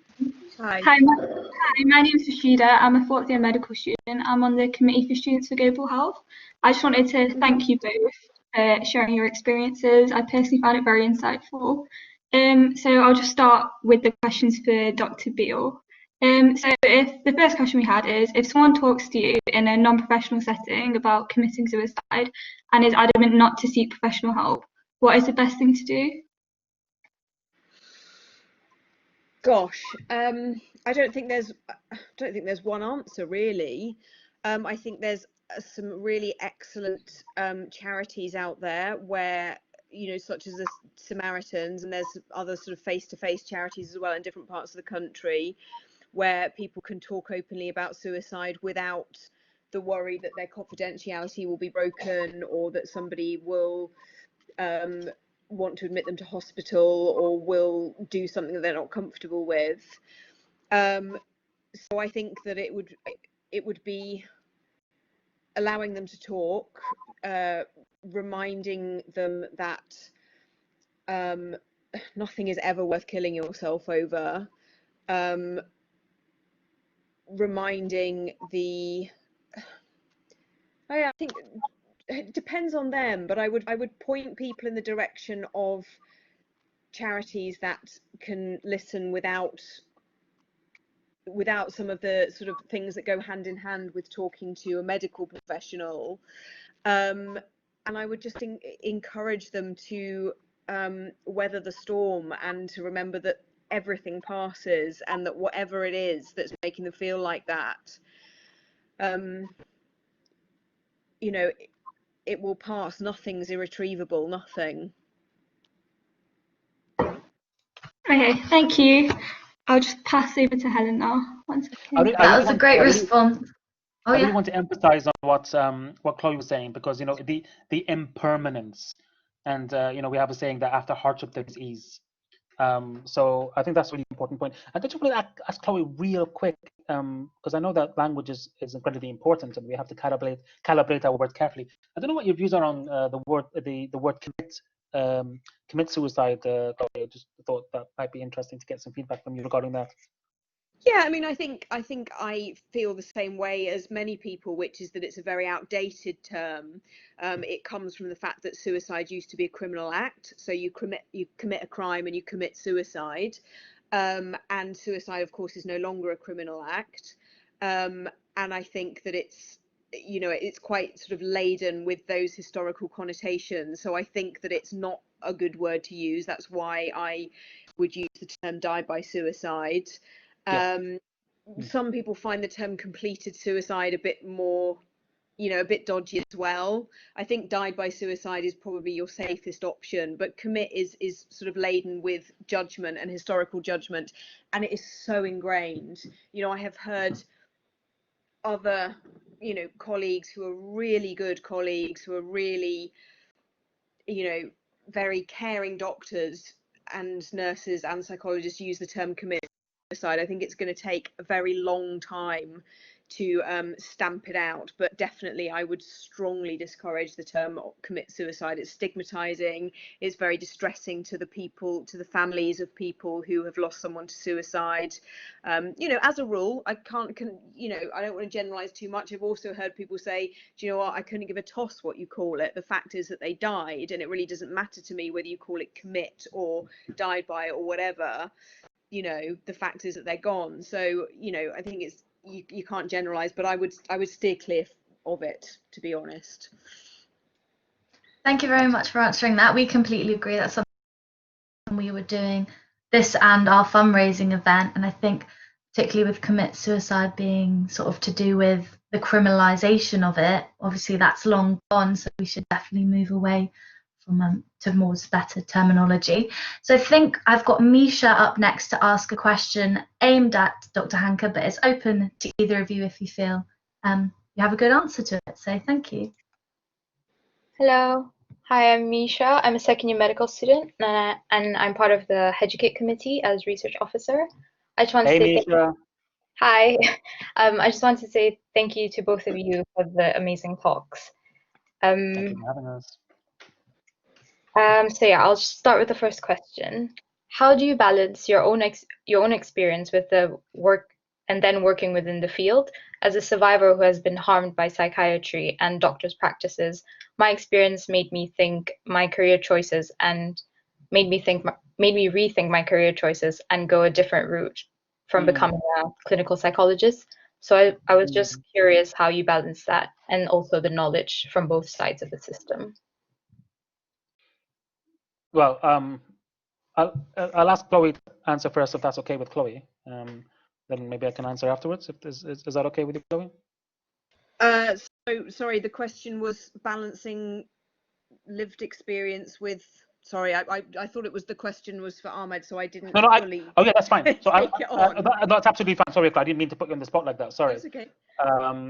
So it's challenging. It's definitely challenging because there's a message in that question, isn't there, that was just asked, and I'm really sorry the person who had kind of such negative experiences with mental health services, psychiatrists, psychologists.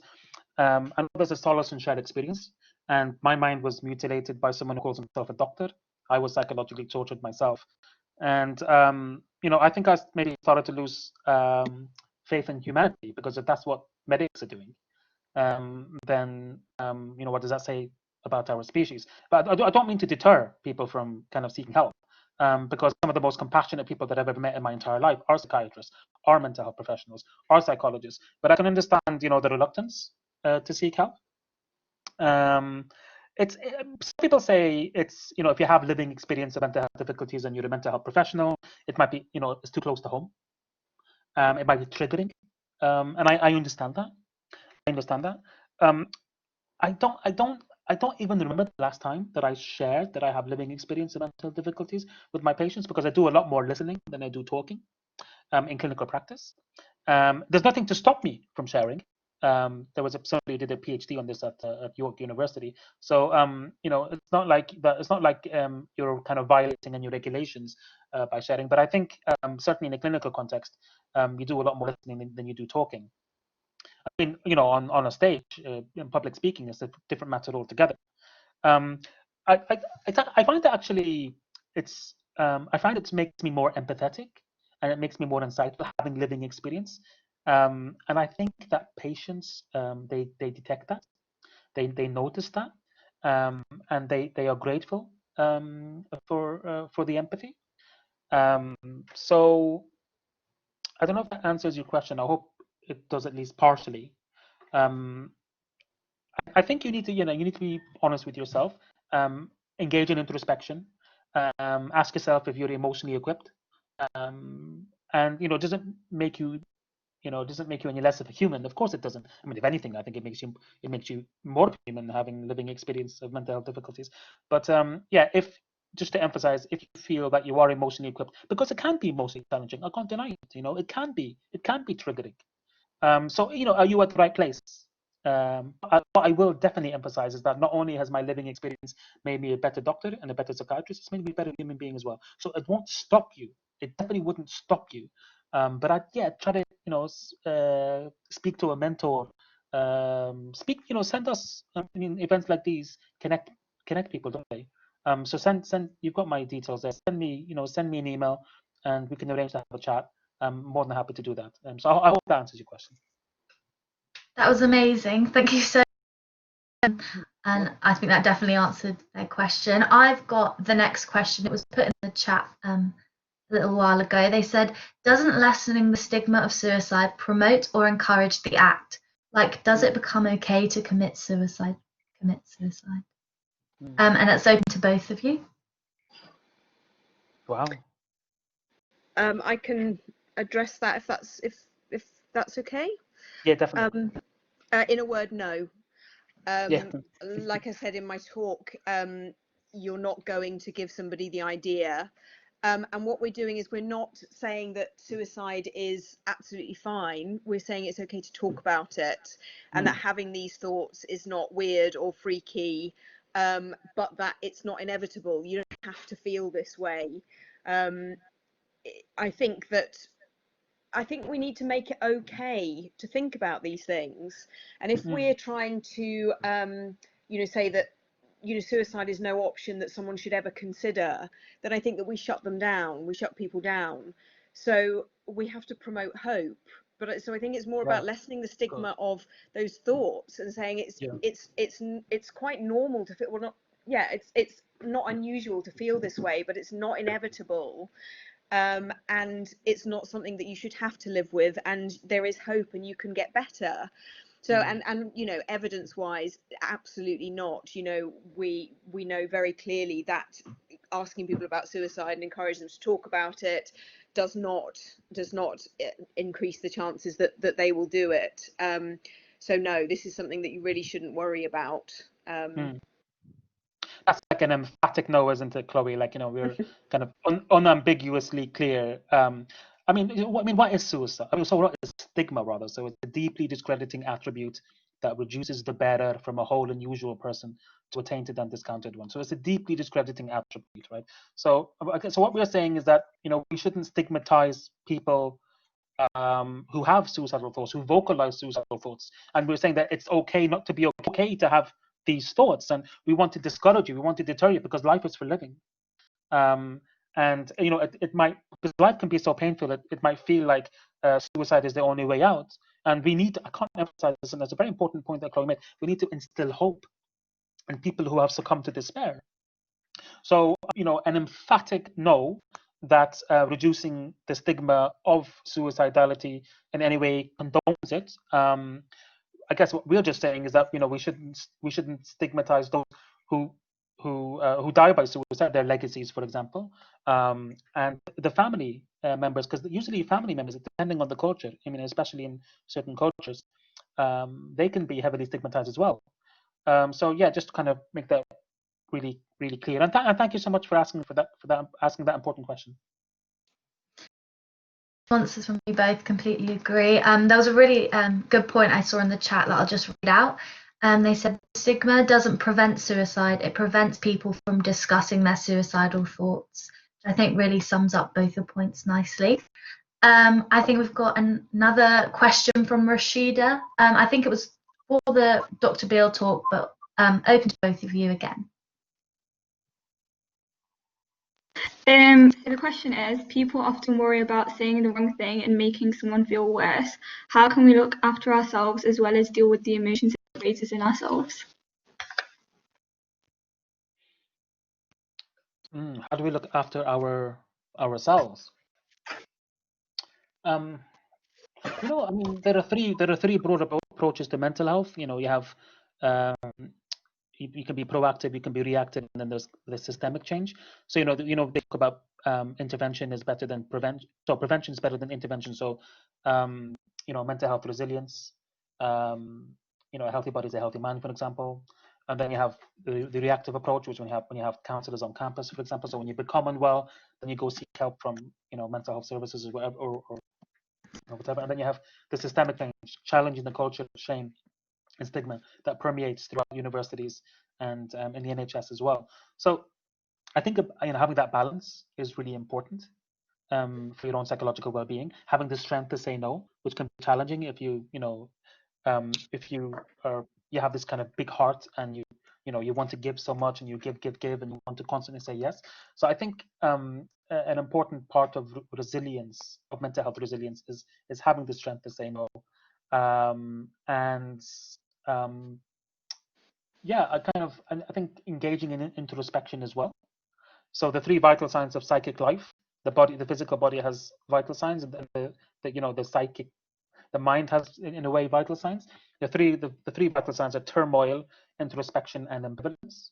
I read this in the psychiatry chapter of the Oxford Handbook of Clinical Specialties. So if you engage in introspection and you're experiencing emotional turmoil, that's when you might want to press the brakes and maybe to kind of just have a digital detox, for example. Just switch off and just say, everyone, don't be alarmed. That's what I do sometimes. Sometimes when I feel like I'm approaching my threshold, I'll have a digital detox and I'll just say no. And I'm very, my boundaries, I'm very strict about my boundaries. So I don't respond to emails usually, outside of working hours or during the weekends. So I think all of that kind of promotes psychological well-being, and these are all parts of integral parts of mental health resilience. I'm going to hand the microphone over to Chloe, because I'm sure Chloe's got some important, interesting insights as well. Sorry, I started speaking and then didn't realise that my audio was switched off. Can I be a real pain in the arse and have a reminder of what the question was, please? Sorry.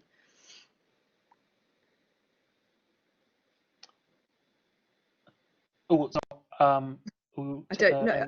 Ladies, I'll just see if Rashid can get that back up for us. 1 second. Sure. Sorry. It's fine. No. Can I just really quickly say that I don't know if you know about this, the male to female ratio for suicide is 3 to 1. I think there's this really kind of toxic machismo bravado, like, a man should know no such thing as tears, a man should not express his emotions. And we really need to challenge that as well. So I'll just, I'll say, that, that being sensitive or, expressing your emotions, that's nothing to be ashamed about. And I find it, I find it very comforting and therapeutic. Did you find the question? Did I manage to throw some? Yes. Back on. Hi, yeah, sorry. The question was, people often worry about saying the wrong thing and making someone feel worse. How can we look after ourselves as well as deal with the emotions it raises in ourselves? Right. Yeah, I think that goes back to what I was saying about human instinct. I think that we spend so much time worrying about the right and the wrong thing to say, that's the thing that gets us into trouble. So we worry so much about offending people and saying it in the wrong way and making things worse that we end up either saying nothing or saying things clumsily. So I think connecting with human instinct and just responding to your own empathy, responding to your instinct and what you feel like you want to say to someone, I would say don't overthink it. I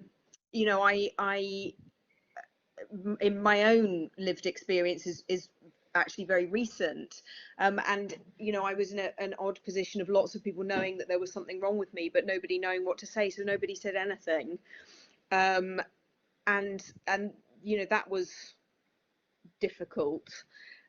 So I think that we get too caught up in this. I think that we would, we have this weird situation where we're, somehow we'll watch somebody dying in front of our eyes rather than risk offending them by asking if we can help.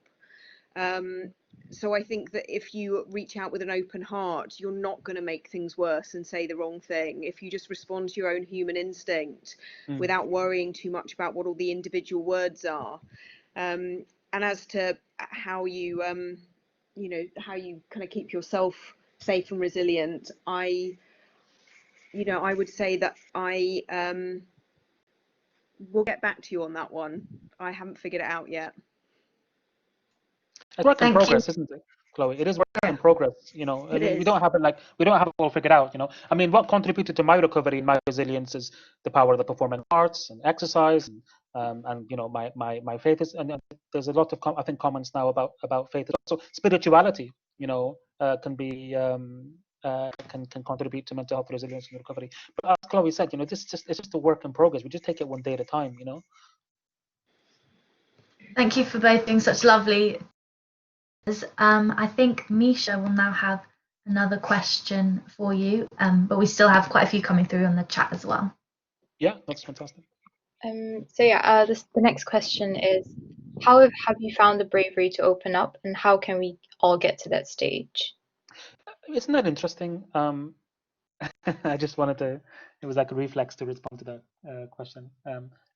Is it okay, Chloe, if I just respond there? Yeah, go for it. Thanks, Chloe. You know, why should it be brave? Why should we be brave to share? I understand why people ask. You know, where do you get the courage? Where do you get the bravery to be so honest and open? And I think, you know, what really bothers me is that, you know, we shouldn't. It shouldn't be like we are courageous or we are brave, you know, by sharing our living experiences. For me, it was like it was just natural, you know, like Chloe said in one of her slides, you know, make some noise, you know, and Malcolm X is kind of one of my heroes. He said, you know, it's the hinge that squeaks that gets the grease.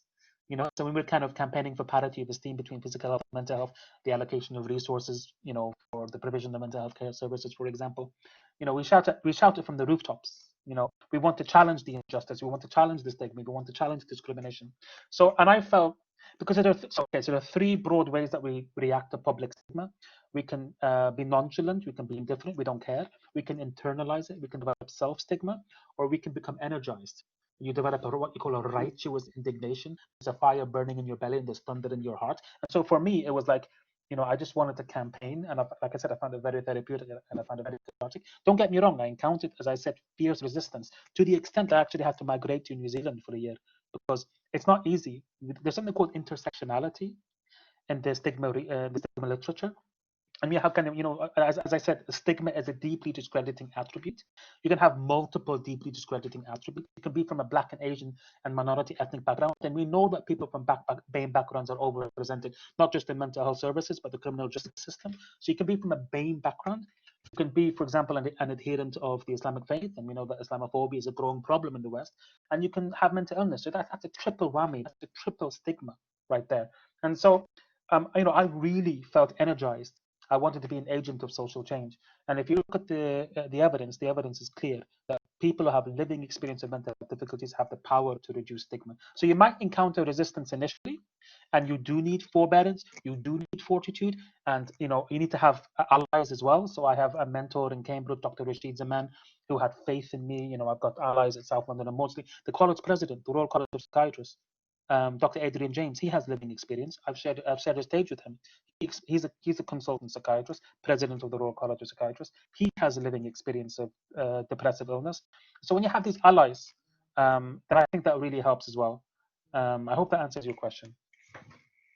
I think to follow on from that, I think that's a really interesting point about intersectionality, because my answer about how I, you know, have the, you know, whatever it is, not, you know, I wouldn't say bravery, but how I have been so able to be very open, and there is not anybody in my life who doesn't know about my experience. I would say that the reason I've been able to do that is privilege. I was already an established consultant psychiatrist when I became ill, with a very supportive team, very supportive colleagues, in a privileged position. I have a steady income, I have my own home, I am happily married, I have a raft of privilege. And I was able to be open about my mental illness because I knew that I was confident that I wasn't going to be stigmatized. It was different when I was a medical student and had sort of different experiences, and was far more, felt far more that I needed to keep things quiet, and felt that things were far more stigmatized. But I think that something that we don't often talk about when we talk about certain celebrities and, you know, even prominent figures in the psychiatric field, you know, opening up about lived experience, what you quite often see is that there's privilege behind that, and that is what enables us to open up, which is why I say that my experience does not, I don't even think it necessarily makes me a better doctor, you know, perhaps sometimes quite the opposite, because I feel quite, you know, fragile and scarred by it. But, you know, my experience, I'm a privileged white woman, you know, working as a psychiatrist, with an illness which is, you know, not the most stigmatized of all the mental illnesses. I don't know what it's like to be, many of my patients, I have always trained and worked in the East End of London, which is an extremely diverse and socioeconomically deprived area. I do not know what it's like to have the life experiences of my patients. So, you know, I don't feel that I've been brave at all, because the reason that I've been free to talk openly about having mental illness is all because of personal privilege. And I think it's really important to acknowledge that. And I just wanted to comment on that real quick. Thank you, Chloe, for your humility. Because I, you know, it's unfortunate that I've met, you know, many psychiatrists who I felt were not so humble. And I think we need humility. I think we need more humility, more authenticity, more vulnerability in mental health services. So to hear that from you, it's you know, I personally, I really appreciate it. I think Chloe made some important points about. I mean, I'm a, you know, as I said, as you evidently, I mean, I'm from a pain background, and I developed severe mental illness when I was a medical student, and it has been extremely challenging, and I still experience it. I still experience bullying and harassment. I feel like I have to look over my shoulder all of the time, that I'm under surveillance, because people are just waiting for that moment, you know, waiting for that moment for me to make an error, and I think they'll pounce upon me. I think I don't make things easier for myself by being so highly visible, and I just speak my mind. I think there are people who resent my success. You know, I'm not someone whose name is Ahmed. You know, is not supposed to get these college awards. That's I'm sorry to say that, but I think there are people who, there is racism, structural racism. The college president, and the whole Black Lives Matter movement, the college president has appointed presidential leads for racial equality. As I said, there's an overrepresentation of people from BAME backgrounds in mental health services, in the psychiatric intensive care unit, for example. So it hurts. It really does hurt. But the support that we've received has been overwhelmingly positive as well. That really helps. Thank you both for speaking so honestly about that. That was a really lovely response. I was just saying, latent racism in the NHS. We do have an event on that in November from Students for Global Health.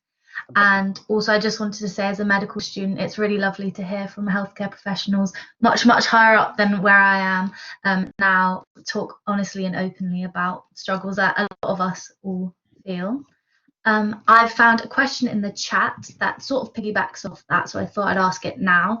It says, how can we create conversation within communities, e.g. religious communities, where suicide is almost taboo, while still respecting their beliefs? Thank you.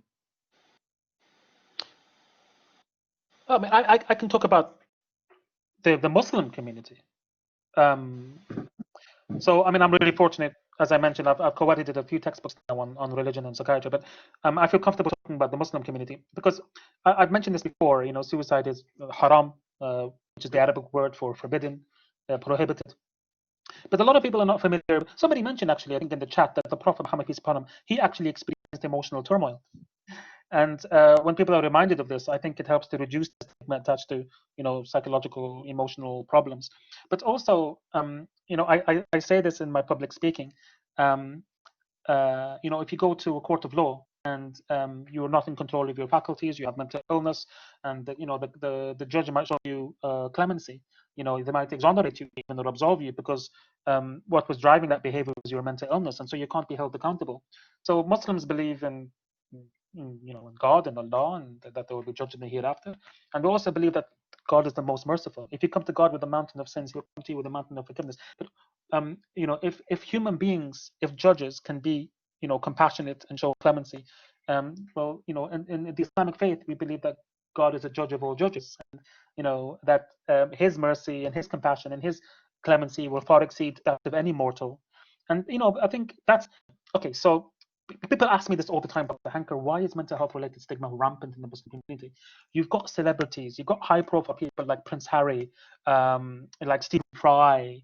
There are many celebrities and athletes and who've been very honest and open about their living experiences of mental health difficulties, but we don't have so many Muslim people be so honest and open. And I just conducted the first intervention study challenging mental health related stigma in the Muslim community, and we need to empower and amplify the voices of experts by experience. And the results of our research revealed actually that when you have an anti-stigma program comprised of a Muslim expert by experience, is associated with reductions in mental health related stigma. So it's not a one-size-fits-all approach. I think if it's in the Jewish community, then we need to have a Jewish expert by experience. If it's in the Christian community, then we need to have a Christian expert by experience. If it's if somebody who doesn't believe in God, then I think the person who's speaking needs to be someone who the audience or the crowd can relate to and who they can identify with. So okay, and I'll just say this real quickly. In Islam, the pen is lifted on 3 occasions. One is when you're sleeping, you can't be held accountable for for whatever you're asleep, whatever. Second is before you reach puberty, and the third time is if you have mental illness. People are not aware of this. That the pen is the record of everything that you say and do, and that you will be held accountable for it in the hereafter. But the pen is lifted. This is a hadith. It's a saying of the Prophet. The pen will be lifted. So if you're working in East London, which has a dense Muslim community, and you meet a Muslim who has mental health difficulties, then you can refer them to the Imam, which is a Muslim leader in the NHS chaplaincy, or you can refer them to a colleague who is from the same background as the patient. That bit of knowledge, I think, goes a long way, and it's that kind of psychoeducation. Improving mental health literacy, which is knowledge and beliefs about mental disorders, which aid the recognition, management, or prevention, by sharing that knowledge, which will improve mental health literacy, and I think that would be associated with better outcomes. Yeah, I think I don't have loads to add, but I think, as I mentioned, I went to medical school and continue to work in the East End of London, which is an enormous privilege because it's such an incredibly diverse part of the world. So I've always worked with lots of different communities. As Ahmed said, we've got a very high Muslim population. I work in an area which has a particularly sort of dense Hasidic Jewish community, and so this does come up. And I remember as a medical student we were taught never make assumptions, never fail to ask a Muslim patient about alcohol intake just because you make an assumption based on their religion, because actually there will be hidden alcohol abuse, there will be stuff that's kept quiet because it's not necessarily acceptable in their community or their religion. So I think it's important, again, it just comes back to normalizing and saying, is this something that you've ever experienced?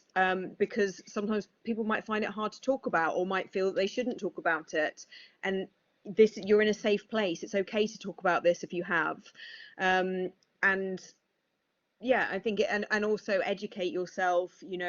Again, I find it such a privileged part of my medical education that I've had to learn so much about so many different communities from around the world. It's brilliant. I worked, so there's a slight digression, but I worked for a year in Scotland doing research when I was a trainee, and part of the work we were doing was doing telephone interviews, and I said to my supervisor, what do you do when you need a translator when someone doesn't speak English? And they were just like, when they what now? And it was completely alien to me that, working in a place where everyone spoke English and, different cultures and different languages weren't a thing. It was really bizarre. So, we've always been taught to learn a lot about the communities that we're working with, but I think everything just is about normalizing the question and not showing that you feel you shouldn't be asking it. Just go, do you know what, you might not have been able to tell this to anybody before, but you can tell me and this is safe. So that's my advice as an outsider to all religious communities. Thank you. It was great to hear from both of your sides there. I think we have time for about 1 or 2 more questions. We have had quite a lot put on the chat, which is really great to start the discussion. So it'd be great if we could use your Twitters to answer any more of them that we can't manage to fit into the session today, if that's all right with both of you. Okay, amazing.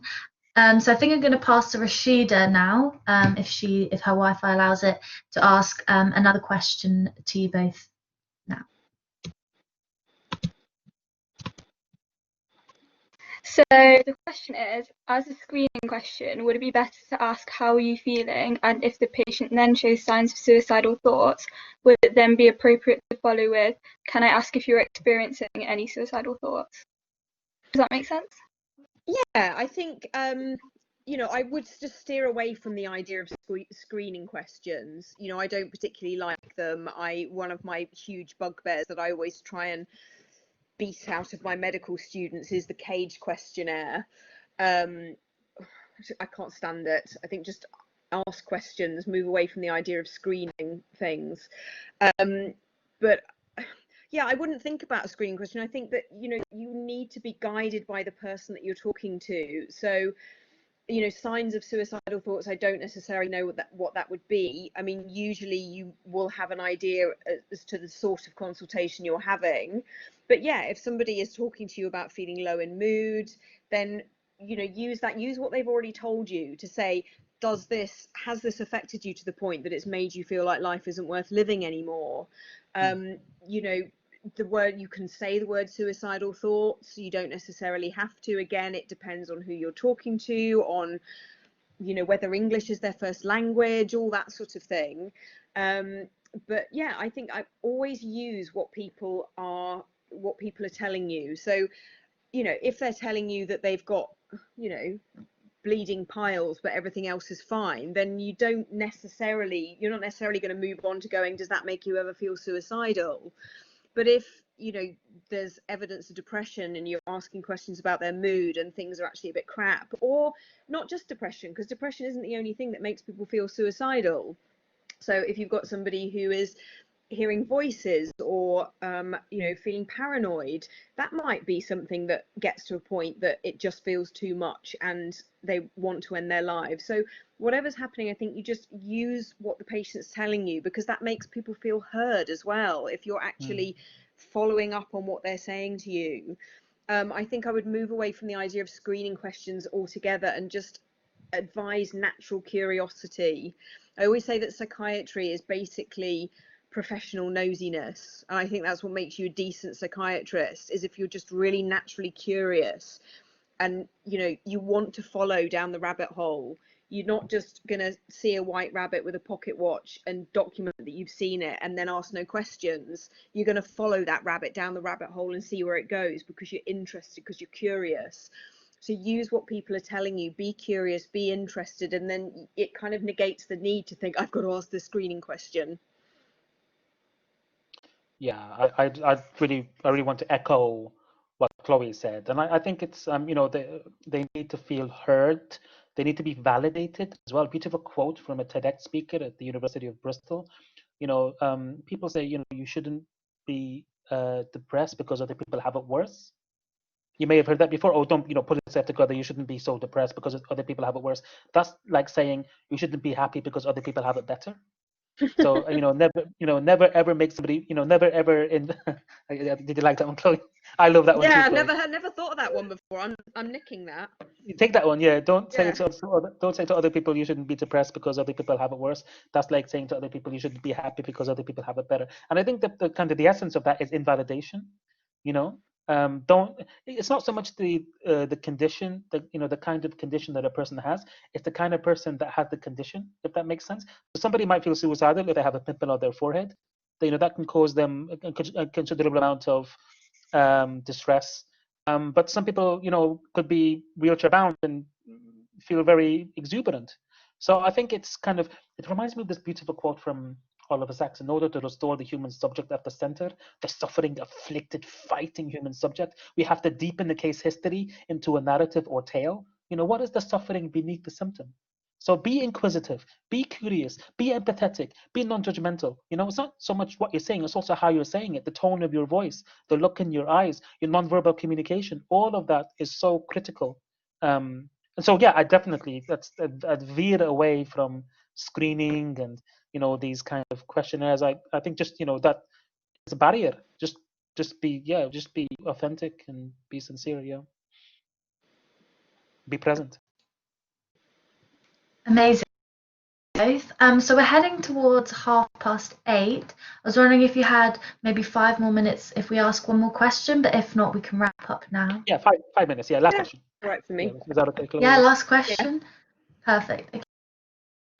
A deeper one now, not that it hasn't been already, but this is from the chat. It says, how much of the fear of discussing the topic of suicide and the stigma surrounding the topic of suicide do you feel links to the underlying fear of death itself and the discussion on the topic of death in society?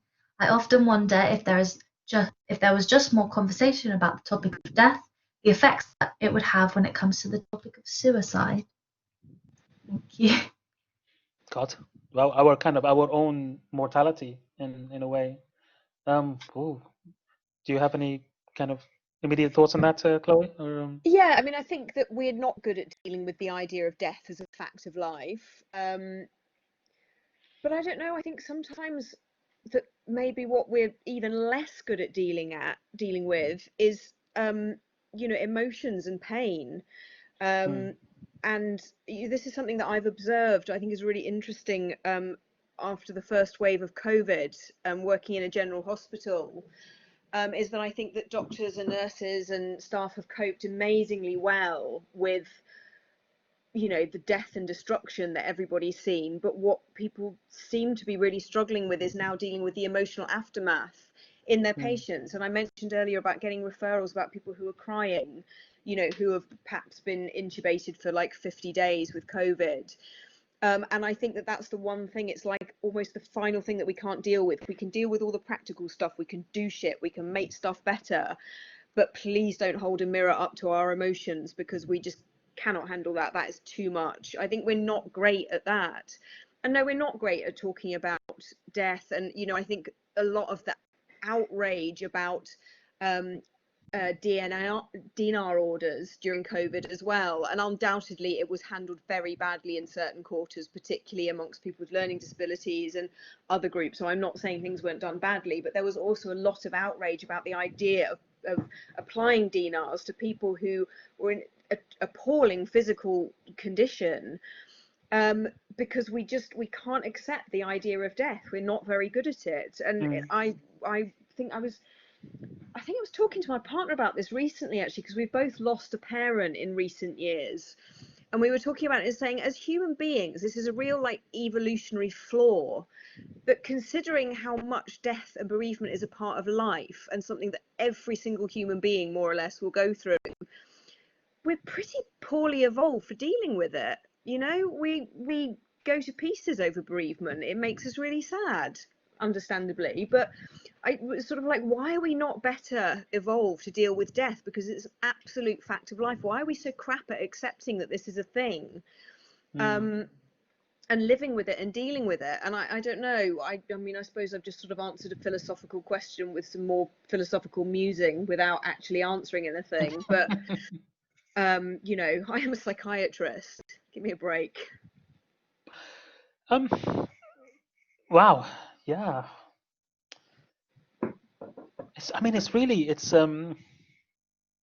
think it depends on your values and your worldview.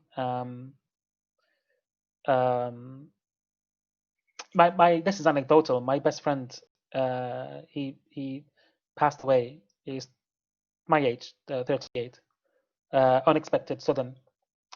And you know, we grew up together during the war in Lebanon, and you know, when the Israel Defense Forces were dropping bombs and buildings were reduced to ruins, and you know, we would just laugh, and that's a defense mechanism. That's a defense mechanism. Humor is a defense mechanism. So in the same way that the physical body has defense mechanisms, the mind has defense mechanisms. You have these unconscious. It happens in the unconscious. And so why is it that we kind of, maybe we're in denial? You know, that's another type of defense mechanism. We resist.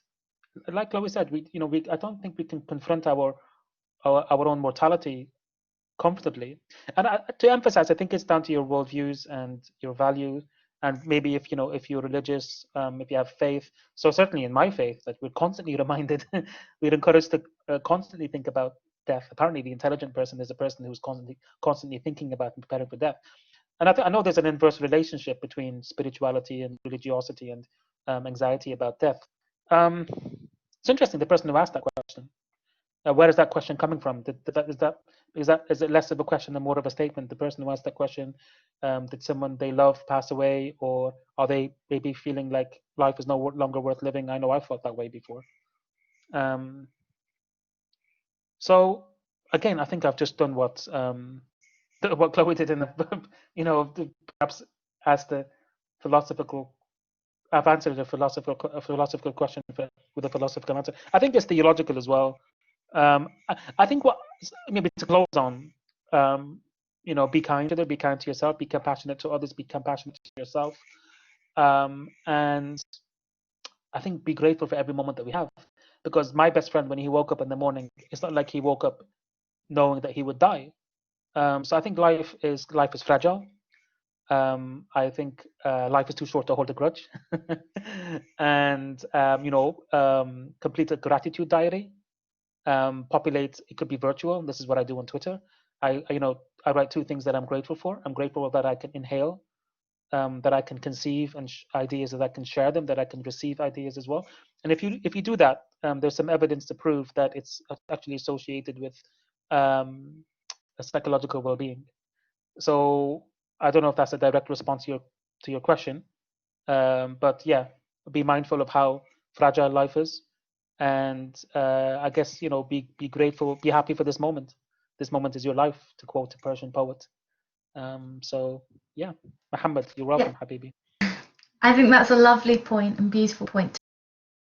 Thank you both for answering quite a difficult and philosophical question.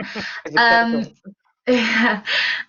So I just want to say a massive thank you to both our speakers today. I know everyone else has as well. We've been chatting away on the chat. If you do have any questions, the speakers said that they'd happily answer them on their Twitters, which have been put above.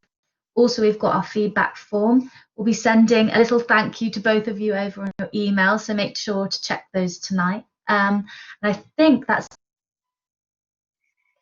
me. I think. No, thank you so much for inviting us. Beyond thank you grateful. to the 50 people who have stayed behind. So yeah, thank you guys so much. Thank you for having us.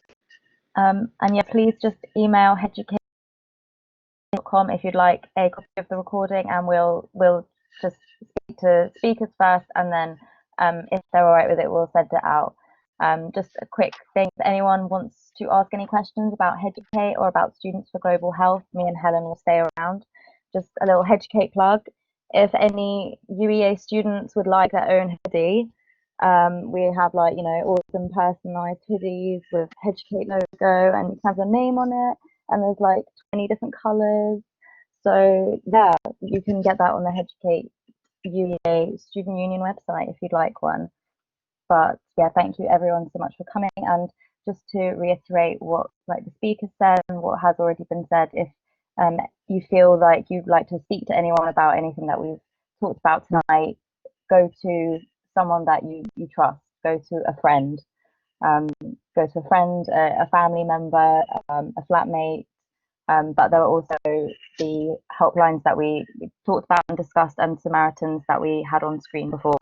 But there is also more information about places that you can go for help on the Headucate social media as well. Thank you so much, everyone. Helen and I will just stick around in case you have any more questions. Bye, everyone. Thank you so much. Thank you. Thank you, Tori. Have a great evening. Everyone. You too. Thank Take care, you, everyone. everyone. Bye.